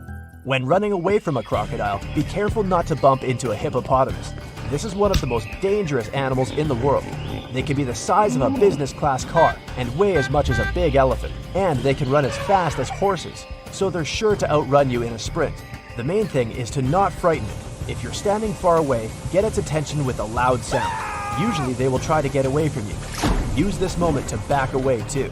But if you see a hippo yawning, it's a sign that you're violating its comfort zone. They can open their mouth at 180 degrees and have the bite force of a crocodile, so you can't beat it and have to run. The best option is to climb a tree or some kind of slope. Hippos have a hard time climbing high places, and if you manage to escape, you'd be one of the few people who survived a face-to-face encounter with a hippo. There's also buffaloes living here in the savannah. They can be as tall as an adult and weigh a whole ton. And unlike lions and elephants, they don't make a fake charge. If you see this machine running at you, it definitely has evil intentions. Their powerful horns and skull can bend sheets of metal. They can turn a new car into a pile of scrap metal.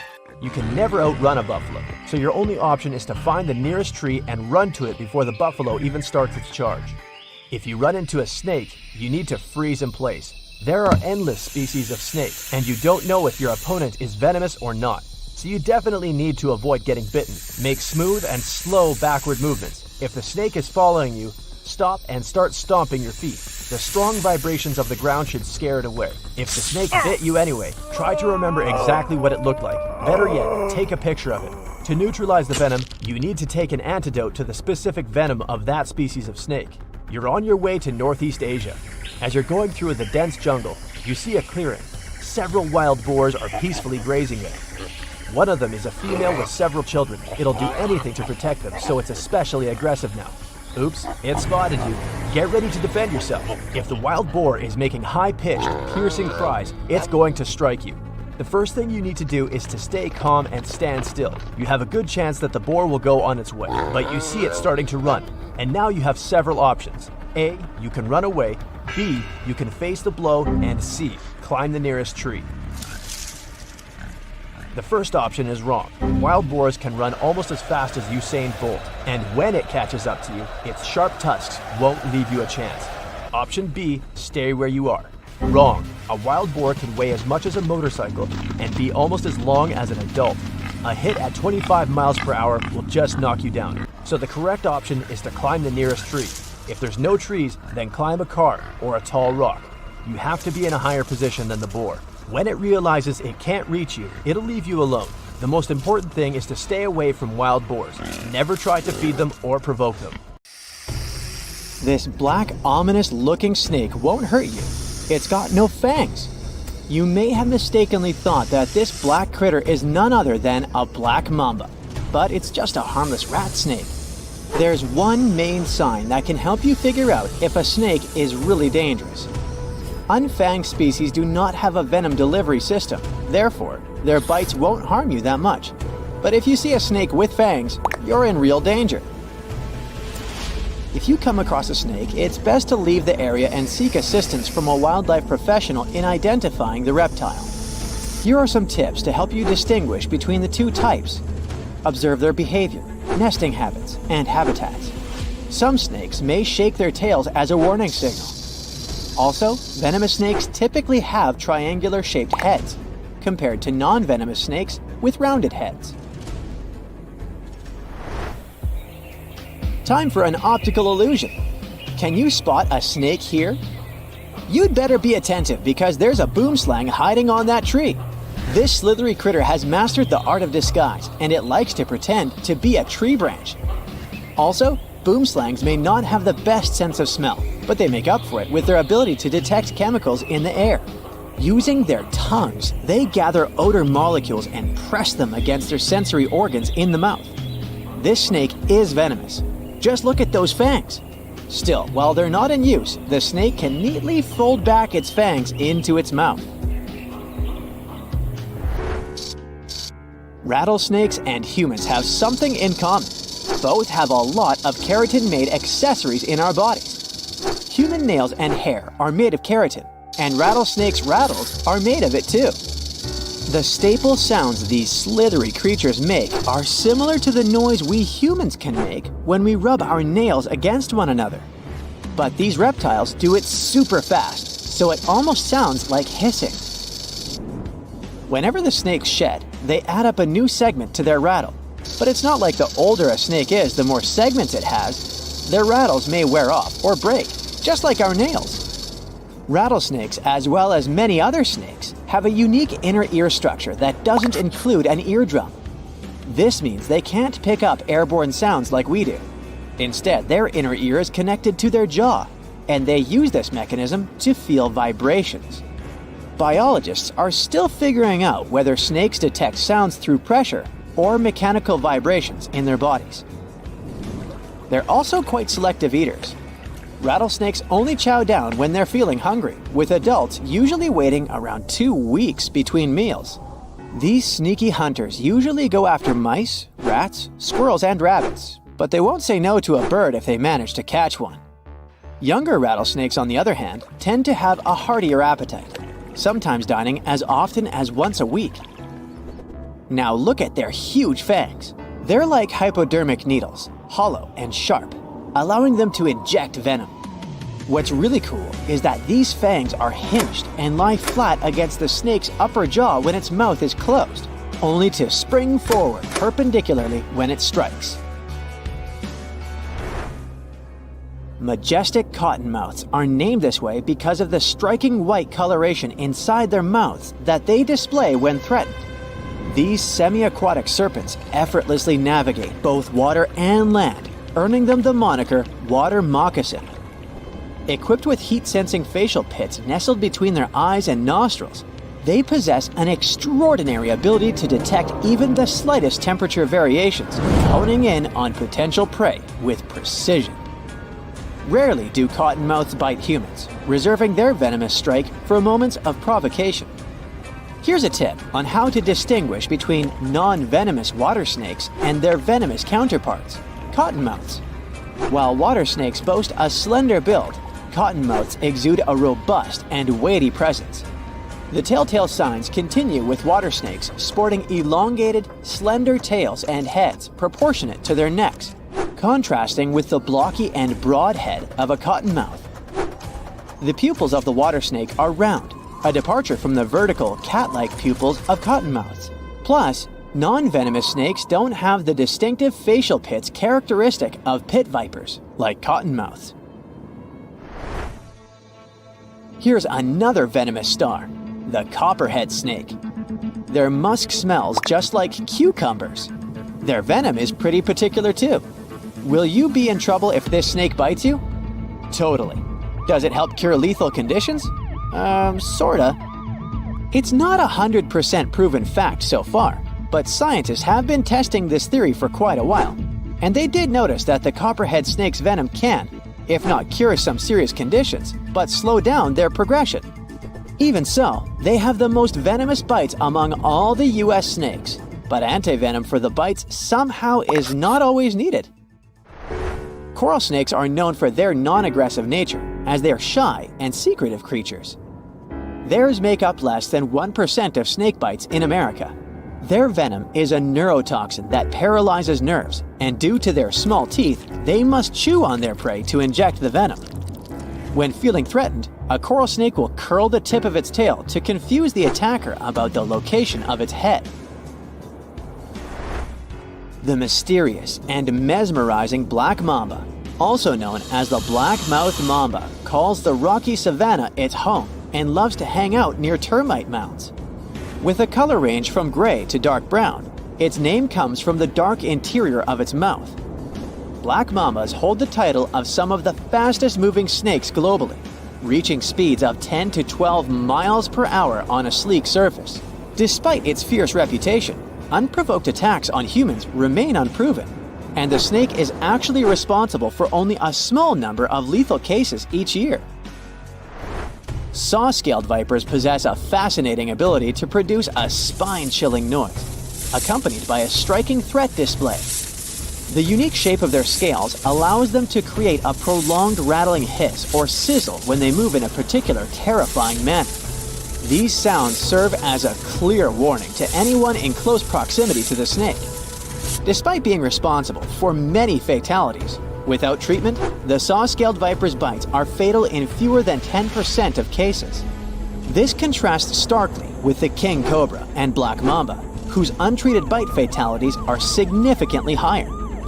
Saw-scaled vipers are known for their extreme aggression and lightning-fast strikes, making them some of the quickest and most unpredictable snakes in the world.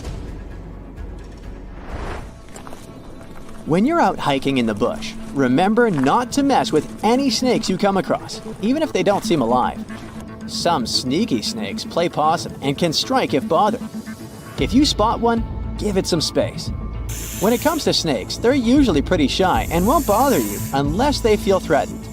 Trying to catch or harm a snake is a big no-no, as that's when most snake bites occur. And don't be tricked by their size. Even little snakes can pack a punch.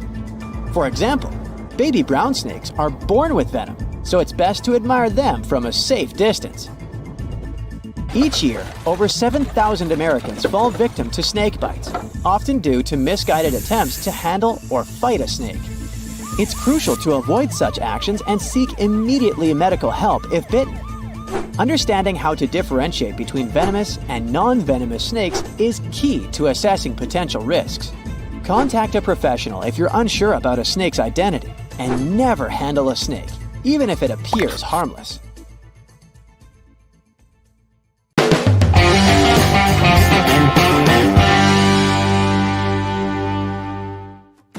Now, when you need help in public, don't ask a group of people.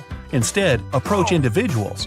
Because of something called the bystander's effect, the group of people may not help you.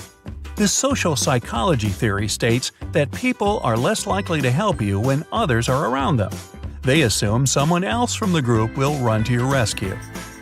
If you're driving in the city or another area with a grid-like design and think you're being followed, turn right or left 4 times.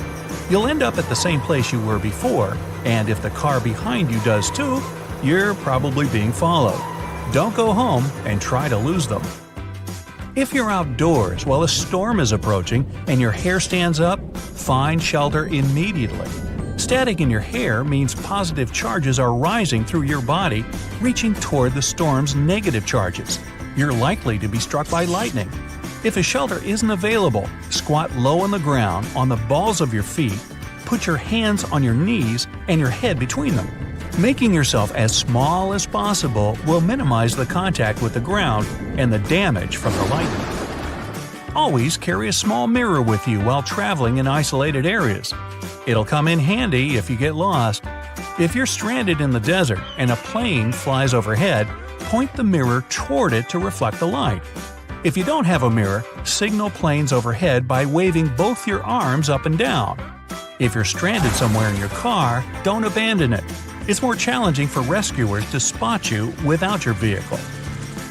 Unlike what's shown on TV, when someone's about to drown, they won't wave or cry out. They'll have their head tilted back, submerged in water. They'll attempt to keep their mouth above the surface by using their arms. When you see someone looking like they're floating or bobbing, trying to get their head out of the water by trying to climb onto the surface of the water, they need help. If you can't swim and you've fallen in deep water, don't panic. Hold your breath and let yourself bob up to the surface. Keep your back and legs straight. Try performing little kicks to bring your body back to the surface.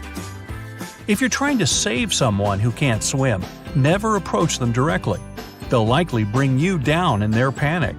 Sneak up on them from behind, slip your arm across their chest, and make sure their hands aren't facing you. If they grab you, they can pull you under. Try to swim below them, come back a bit further away, and try to help them again. If you come across a grizzly bear, it's not your day. Now, don't run and don't make eye contact. Slowly walk away if it isn't close to you. But if it's charging, stand still, you can't outrun it. Speak in a clear, monotone voice and don't scream. Now, prior to this, you might want to research to see if there are grizzly bears where you're traveling and take pepper or bear spray with you. If a bear is within 25 feet of you, then use the spray. If it attacks you, curl up in a ball and lie on the ground.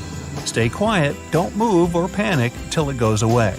Now, if a polar bear is chasing, but it's far away, start dropping clothing items, a hat, scarf, or a shirt, and run away. Polar bears have short attention spans, and they may stop to sniff your clothing. This will give you time to head to safety.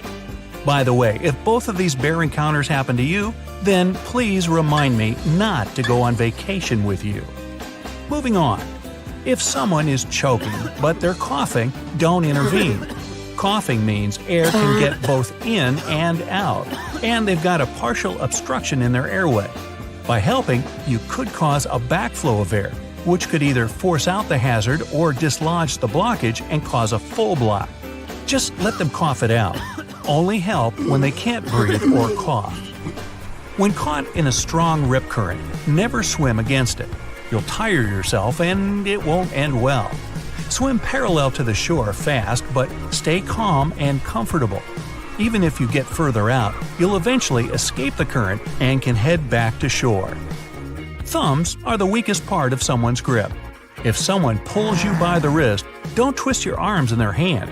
Try to push away, starting right where their thumbs are.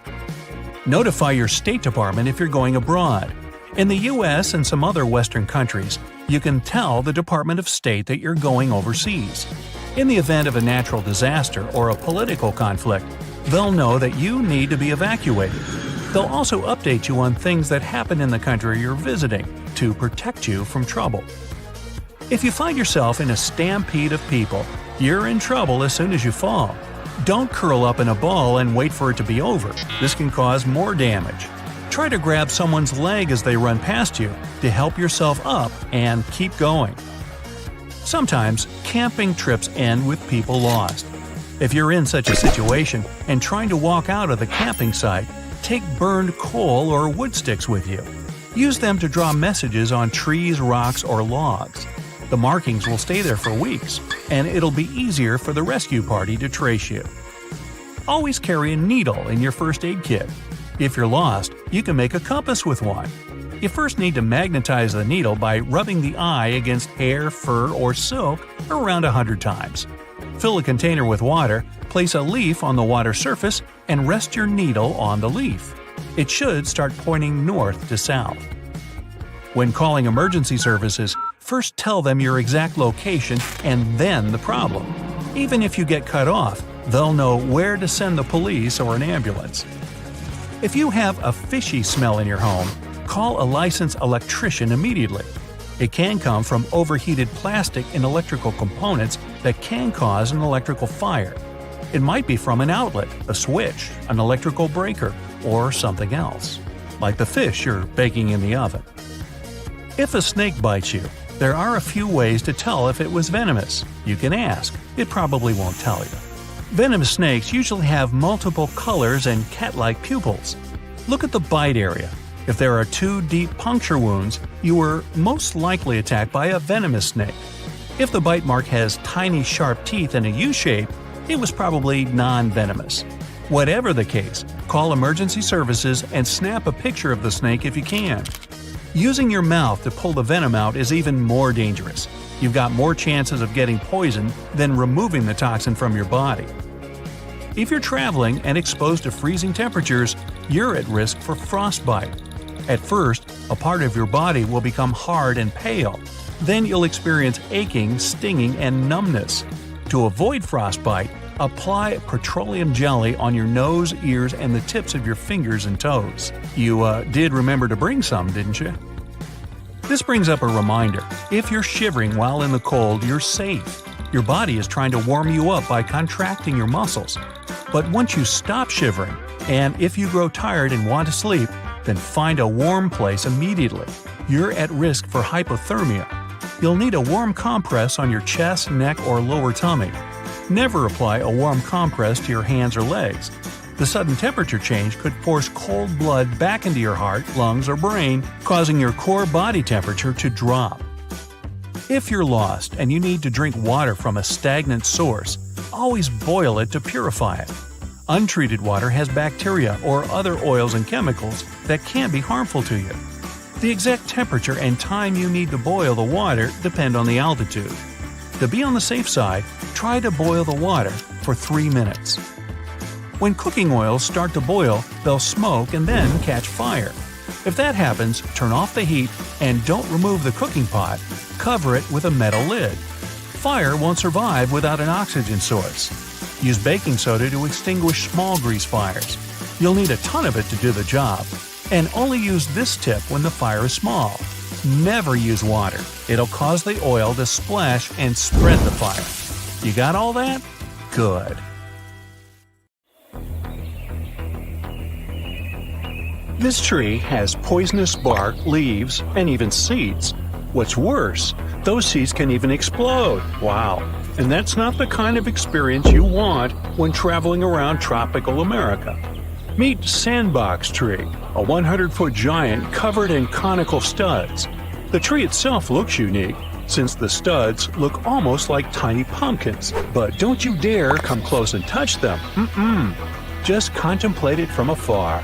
Once the pumpkin-looking studs crack, they set the notorious seeds free. They travel at about 230 feet per second, and those have enough force to injure you. But hey, the sandbox tree is not that mean. It just doesn't want any competition, and that's why it tries so hard to send the seeds as far as it can, which is about 130 feet. So please, stay out of the way. Some trees are so dangerous they even have a warning sign. For example, a manchineel tree. It pretends to be totally innocent, and its fruits look like regular apples. But eating such an apple can be the last thing you do in your life. Well, that sounds serious. Touching this tree isn't safe either. I mean, even looking at that tree can be dangerous. Not kidding. And people can even banish it. Whoever tries to do that gets punished instantly. You try to cut the tree, it replies by squirting blinding ooze right into your eyes. Yeah, this sap can cause temporary blindness, and if it contacts the skin, you'll get burns and blisters. There's only one way to tame that tree. To do that, people first gotta burn the tree at the base and stand far away for sure. Then the fallen tree is left to dry in the sun. Once it's dry, it's safe to use. There are even used-to-be toxic pieces of furniture made of manchineel tree. Hey, pull up a chair. Now, this thing here, scientists call it jatropha fruit, but it's also known as black vomit nut. Ew! If you ever try to eat it, the first thing you'll experience is a burning feeling in the throat. Once it reaches your stomach, you'll have a severe stomachache. The result can be terrible. It can cause severe central nervous system depression, and it's not about being terribly sad. It's a physiological state when the breath rate is affected, the heart rate is decreased, and the person may even lose consciousness, not to mention a more serious aftermath. Ah, look at these heart-shaped leaves. They're so cute. Still, this tree's fruit isn't that cute.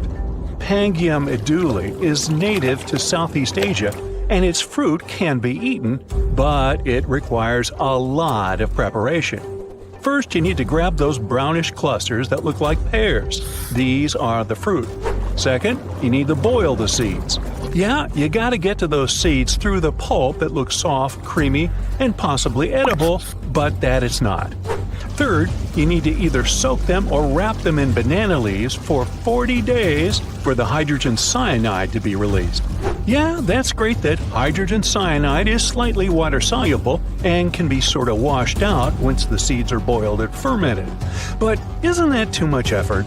The thing is, these seeds are usually added to some dishes, so they're more like a spice, not an independent dish. Nope, the hydrogen cyanide thing ruined it for me. Now, some fruits require a lot of additional preparation, while others can be eaten only when 100% ripe.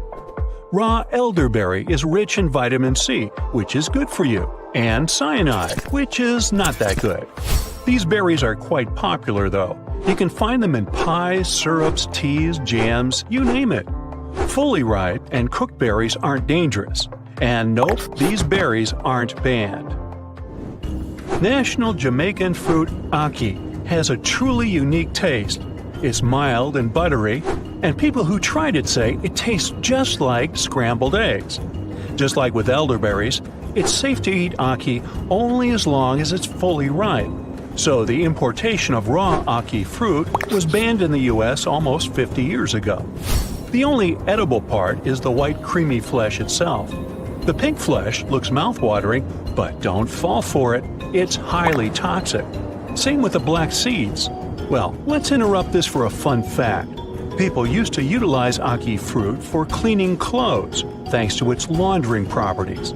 Thing is, the fruit capsules have saponins that can create that lather we need for washing. Today, it's not that popular though, and very few people prefer it to manufactured soap. Soursop is one more fruit that doesn't seem to be available in the US. It's also referred to as guanabana and can release dangerous toxins, leading to some very unpleasant consequences if not ripe. Soursop fans, don't be sad. Chances are you might find some frozen pulp in supermarkets. The fruit itself is yummy. It tastes like a mix of pineapple and strawberry. However, this fruit is not FDA approved because of its safety issues. But if you ever eat soursop, remember to avoid the seeds, as they're toxic to us human mammals. Looky here! This is mango. It's safe and delicious. Now look over here. This one kinda looks like mango when it's green, but you certainly don't want to eat it. These fruits grow on a pong-pong tree, and one kernel is enough to finish any human being. But who said we gotta eat them? They can be used for deodorants. However, there are safer antibacterial options out there, so we'd best leave the pong-pong tree alone. Now, arboreally speaking, A tree doesn't necessarily have to be poisonous to be dangerous. The bunya pine, or false monkey puzzle tree, for instance, has extremely giant cones, larger than your head. Imagine the size of the nuts those cones carry. So the only real danger it poses is if a cone accidentally hits your head when falling. For the rest, the bunya pine is cool. If you boil the seeds, you'll get a super flavorsome tea. The nuts are gluten-free, so they can be part of any trendy diet. It's been around for quite some time, ever since the dinos roamed the planet. But now it's almost unique to Queensland, Australia. We all know the dose that makes the poison, right? Milky mangrove is another proof of the saying. It can be extremely useful for medicinal purposes and extremely toxic when used incorrectly. Yeah, it may not only be the dose, but also the science that makes the poison. This tree's sap can cause blisters, burns, and even temporary blindness, just like a manchineel tree. Here's why people also call it a blind-in-your-eye mangrove. Well, that makes sense. The bottle tree is mostly found in Namibia, so when traveling there and feeling thirsty, don't fall for that bottle-looking buddy. It has no water for you. The bottle tree gets its famous shape by the age of between 5 and 8 years and is designed to hold the water for itself. Now, if you dare try it, the consequences are, shall we say, sad. It's highly toxic for humans and animals, but for those toxins contained in the water, the tree would have been left with no moisture at all. Animals would have taken all the water from it. To avoid it, the bottle tree developed a sort of protection mechanism, mostly from animals, and apparently from some humans too, to stay well hydrated. Good advice for everyone. The last, but not the least, Jimpy Jimpy. Now, you probably came across a stinging nettle at least once in your life. The aftermath of the contact with the stinging nettle isn't quite pleasant. Nobody likes rash and burning sensations. Well, it's possible to say that harmless-looking Jimpy Jimpy, which is a distant relative of stinging nettle, has pretty much the same mechanism, but the consequences are different. It can even be fatal. Good news, there's an antidote. Depilatory wax or even sticky tape can help you out. The main problem is the little hairs stuck in the skin, and anything sticky, especially wax or tape, can help remove them. This is a first aid treatment, but it helps a lot. Leaving your valuables or a chocolate bar in a car is a no-brainer. But there are other things people often overlook. Here's what to watch out for before leaving your car. Number 1 is aerosol cans, hairspray, deodorant, spray paint, household cleaner, and that sort. On the back of these cans, you might notice a storage temperature recommendation. Well, stick to that. Here's what can happen. Since these cans are pressurized, they become more sensitive to temperature. What's inside the aerosol may expand, and this may result in a crack, and then the can blow up. Temperatures above 100 degrees Fahrenheit are already alarming, and it can easily get as hot as that in your car on a warm summer day. Researchers from the USA have figured out how long it takes a car to turn into a sweat factory on a hot day. Within 1 hour, the insides of the car parked in the sun reaches 95 degrees Fahrenheit or hotter, with an average temperature of 116 degrees Fahrenheit. So, if you want your car in one piece and running, take aerosol cans with you. The second item is sunscreen. Sunscreen is vital for your skin since it decreases the risk of skin complications and prevents skin aging caused by the sun. This includes wrinkles, sagging, and age spots. But when you leave sunscreen in your car, it gets exposed to high temperatures, and it can ultimately shorten its shelf life. If you end up finding spoiled sunscreen, you might notice a funny smell when you open the cap. Plus, the heat might cause the cap to open, and the sticky substance will get all over the car. The same rule applies to lipsticks and other cosmetics as well. The next one is plastic bottles. There are 2 reasons why you shouldn't leave them inside your car. Firstly, a plastic water bottle can act as a lens, magnifying the sun's rays and starting a fire. A fire department in Oklahoma conducted an experiment and confirmed that the danger of fire was real. David Richardson from that department says it can happen if the beam of light is focused enough. The second reason is related to your health. Many plastic bottles contain bisphenol, a potentially toxic compound. The BPA levels can increase at high temperatures, and that can be harmful to your body. There's a chance that this chemical can get into your drink after you leave the bottle inside the vehicle. Oh, and batteries. They can lose their capacity to work at full power when they're left abandoned in the car. You can buy a new pair and fix this problem, but it won't be as easy to solve the problem of leakage or a rupture. It can be bad for your health because battery acid is dangerous when inhaled and highly corrosive. The reason for leakage is again related to high temperatures. Battery manufacturers recommend keeping their products at room temperature. This fact is partially related to batteries. It's about electronics. Have you ever realized how hot your phone can get when it's exposed to the sun? You're driving, and let's say, looking at the GPS on your phone. Even in this situation, your phone can heat up. What will happen to it after hours of sun exposure? Phone companies are strongly against customers leaving their devices in vehicles because they might shut down, get damaged, or, boom! Personal belongings are another priority on the list. A wallet or a handbag may come to one's mind first. Yet, a passport or even some change you leave near the passenger seat is sometimes enough to attract a thief. Better to keep such stuff out of sight, for example, by storing it in the trunk instead of leaving it in the back seat. Number 7 is also related to theft. Life can be too hectic sometimes, and it's understandable if you can't clean your car frequently, but leaving garbage in the car is another mistake. Thieves tend to search for messy-looking cars. They think that the owner doesn't use such a vehicle frequently. How about plants? I know it isn't that common to keep plants in the car on a daily basis, but sometimes you need to move them. The heat inside the vehicle can easily dehydrate the poor thing. Medications are another thing you shouldn't keep in the car for too long. The constantly changing temperatures inside the vehicle can decrease the effectiveness of your pills. Authorities recommend keeping most medications at 59 to 77 degrees Fahrenheit in a cool and dry place. Important documents that contain your personal data shouldn't be left in the vehicle either. Some examples of such documents are tax forms, financial statements, and school transcripts. A thief could commit fraud or identity theft using this valuable information. And there's also food and drinks.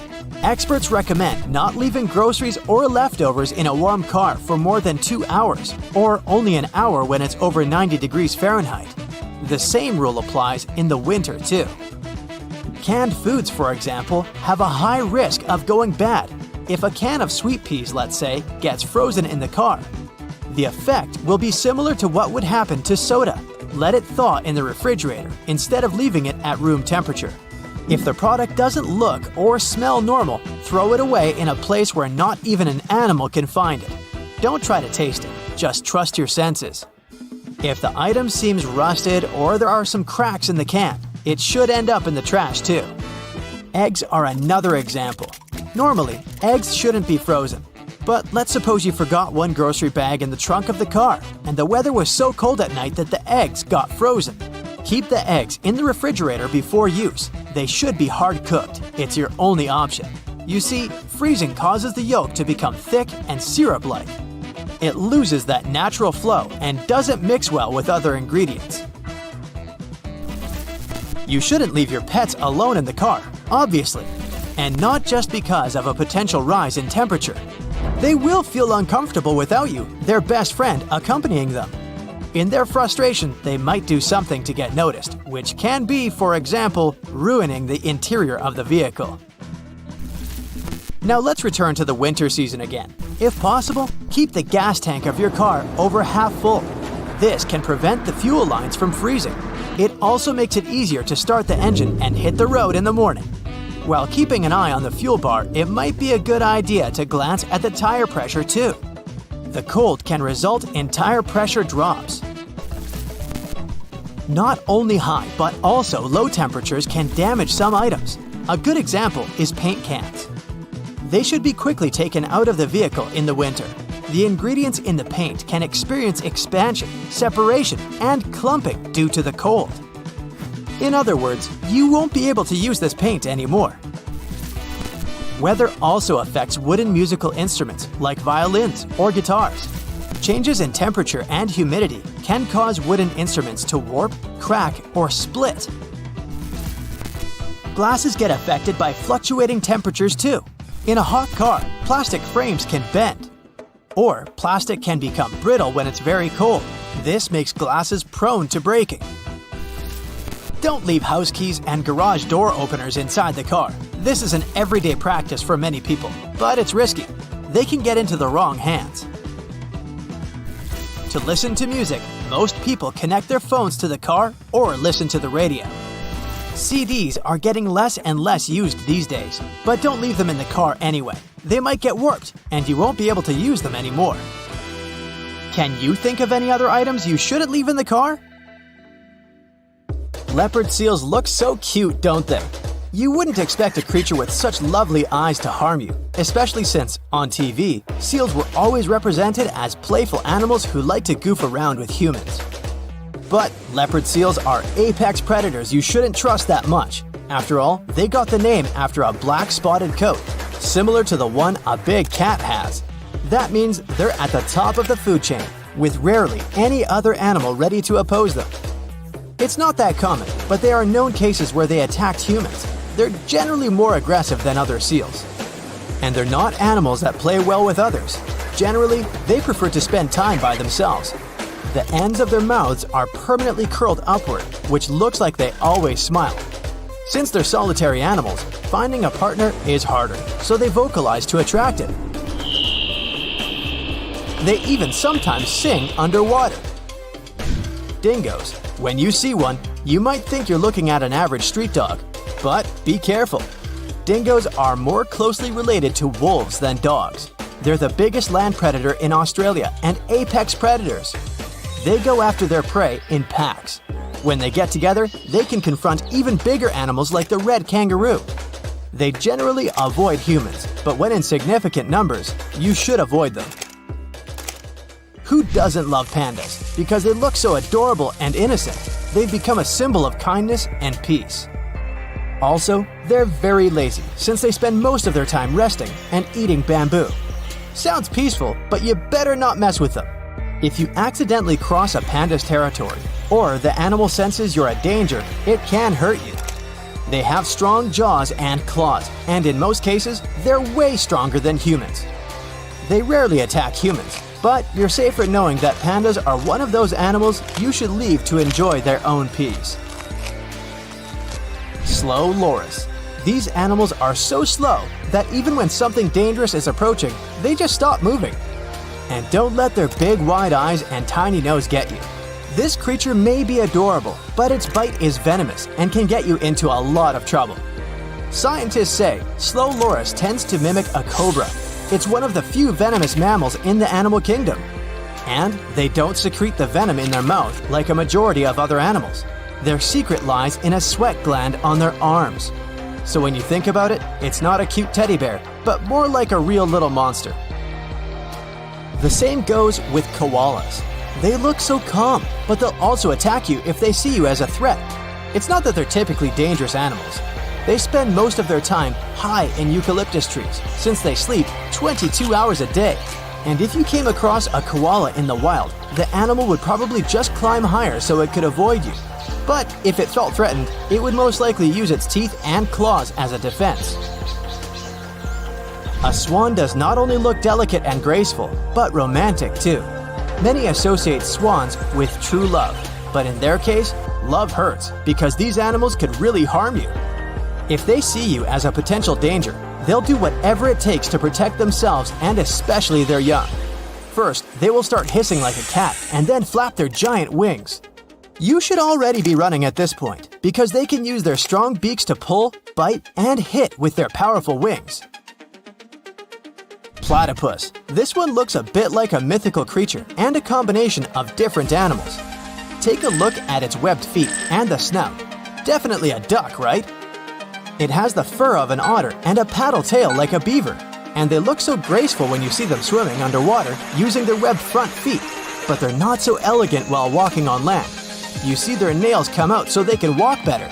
Also, the males are venomous. You can see sharp stingers on the heels of their rear feet. And remember, they'll use them for self-defense. Poison dart frog. A toad looks way more dangerous than this small charming one that looks surprisingly beautiful, considering it's a frog. But in reality, a toad is just not that good looking. It won't harm you, unlike a poison dart frog. There are over 100 poison dart frog species, and they all have different toxicity levels. The golden one is the most dangerous, that can take down 10 humans if they only touch it. A hedgehog has a special place in most people's hearts. Looking at this cute creature curling up like a little ball and running so innocently. But it's still a prickly animal that uses the spikes when it feels it needs to defend itself from something dangerous. Its quills can puncture your skin, and well, that hurts. The anteater. With their warm, benign eyes, anteaters look so harmless. They don't even have teeth to defend themselves and hurt us. But they do have claws. They mostly use them to get food, but they won't hesitate to use them when they believe you could harm them. Also, did you know their tongues are covered in spikes? Yup, that's their main tool for collecting food. And their tongue can be up to 2 feet long. It's long and narrow, so anteaters can easily maneuver it down into some pretty narrow spaces to look for termites and ants for lunch. Owls are not even that adorable, but they look so shy and clever. Plus, you'd never say they even pay any attention to you. But what can really make them mad is if you come closer and interfere with their nests. They have big, sharp claws, so it's not an animal you want to mess with. They can rotate their heads 270 degrees, so even if you're coming from their back, don't think they won't see you.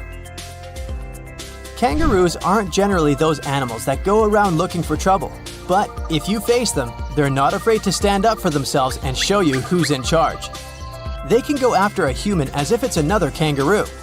Their arms are very strong, and they're even able to grapple with you with their forepaws.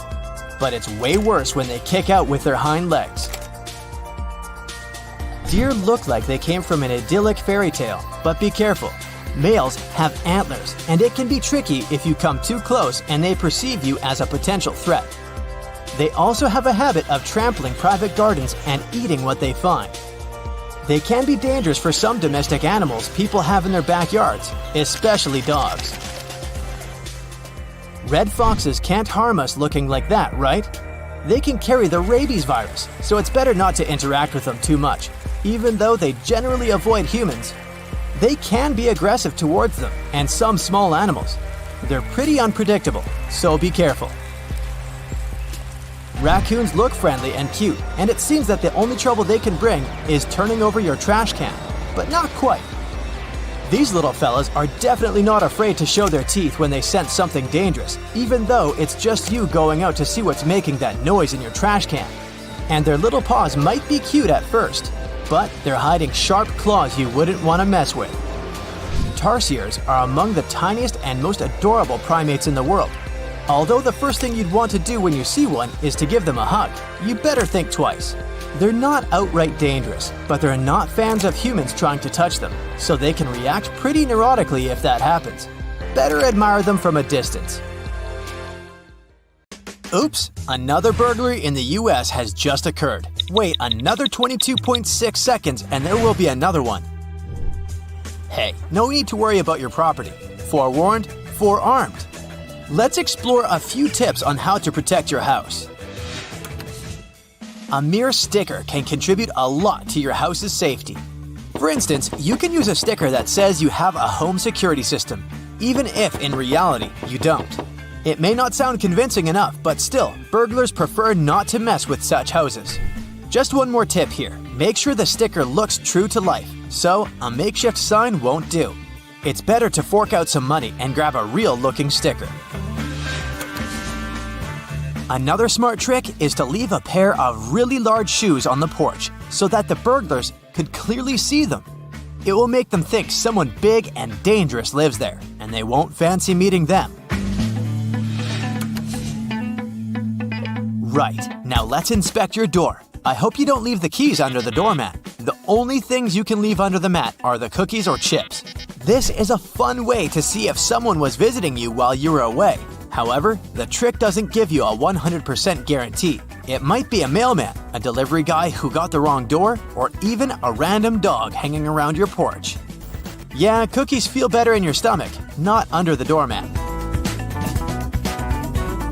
Okay, you're back home from work. It was a tough day and you're tired. You leave the keys in the keyhole and completely forget about it.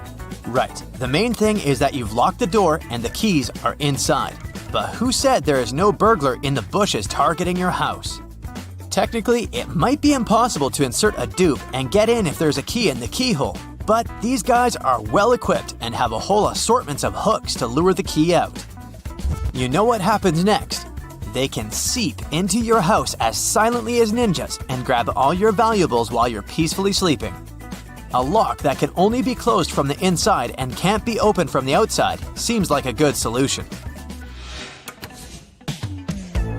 When moving to a new place, even if you didn't buy it but rent it, make sure to change the locks. Who knows how many copies of those keys there are? As for renting, you never know who lived there before you moved in.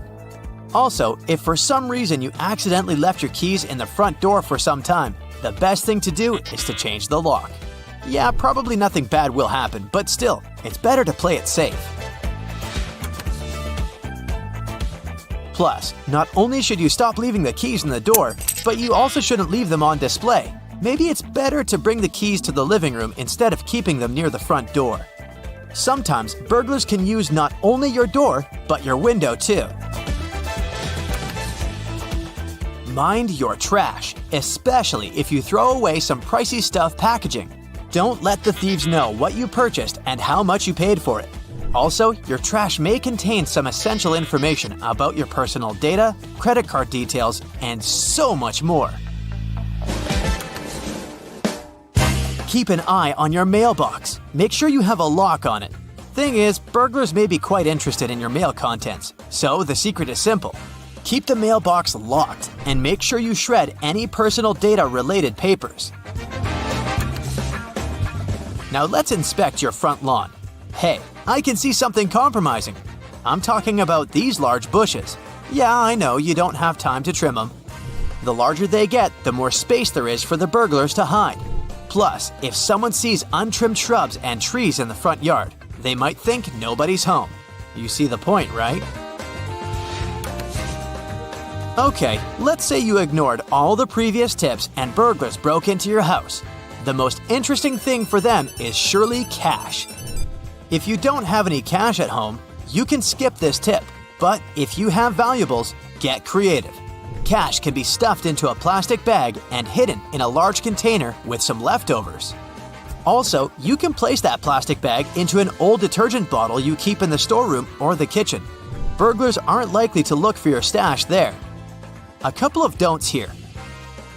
Hiding cash or jewels in a prescription pills container isn't that smart. And yeah, a freezer isn't the best option either. Many burglars like to check it in the first place. Time to see if you keep your keys right. If you keep your car and house keys together, you might want to reconsider it. First off, imagine you lose them and burglars somehow know where you live. Not only will they grab what they want, but they'll also have a vehicle to transport all your hard-earned belongings. Keep an eye on your garage keys, especially if it's possible to sneak into your house through your garage. Even if it isn't, who said there are no valuables in the garage? However, there are no limits whatsoever for burglars. They can sneak into houses even through small windows. The reason why they prefer doors is that it's the safest way, while squeezing through the window can get scratches, and it's not that they don't want to spoil their looks. The thing is, if they leave their DNA, they can be traced. However, crooks are careful about not leaving their traces. For instance, a report from England claims only about 3% of burglars leave forensic evidence. To protect yourself at night, there are several options. Number 1, insert a large paperclip or a bobby pin inside the keyhole. You can use a spare pair of keys if you have them. This way, you'll make it extremely hard, if not impossible, for the burglars to use the key dupes. Number 2, barricading is an option. It can be a heavy chair, a bookshelf, you name it. I mean, why not if it makes you feel safe? If your door opens outwardly, a jammer could do a great job for you. A chair can be super handy. Secure it under the doorknob. It's not the most powerful security system, but at least it does its job. Binding the doorknobs or handles together can be an option too. A dummy security camera can protect you during the day and night. Again, burglars are not as fearless as they may seem. If you have a real CCTV, make sure the crooks don't deactivate it, so place it in some hard-to-get place. If you're ready to fork out some money for protection, then the motion sensor light is exactly what you need. Crooks like dim spots, and once they approach your place, they'll be frightened off by the bright light. This solution works as long as the burglars know you're home. In case they're sure you're away, it's way less efficient. TV and radio timers are another trick. With their help, you can imitate your home even if you're not. A perfect match for the motion sensor light. This trick can help outsmart some burglars, but again, it doesn't give a 100% guarantee. Some of them aren't afraid to break in, even if the TV's on. What about live alarm systems? This can be real or fake too. I'm talking about dogs. Remember the trick with the boots? You can do the same with a dog if you don't have one. Leave a large bowl on the porch, but make sure it all looks real. I mean, the bowl should not look untouched and brand new. Hey, do you know all your neighbors? If not, it's high time you baked some cookies and visited them to know them better. First, the crooks don't really like to operate in areas where few people know each other and care for each other. This way, their chances of being spotted and reported are extremely high. So, a sort of neighborhood watch is a perfect way to protect your house. And who knows, find new friends. That's it for today. So hey, if you pacified your curiosity, then give the video a like and share it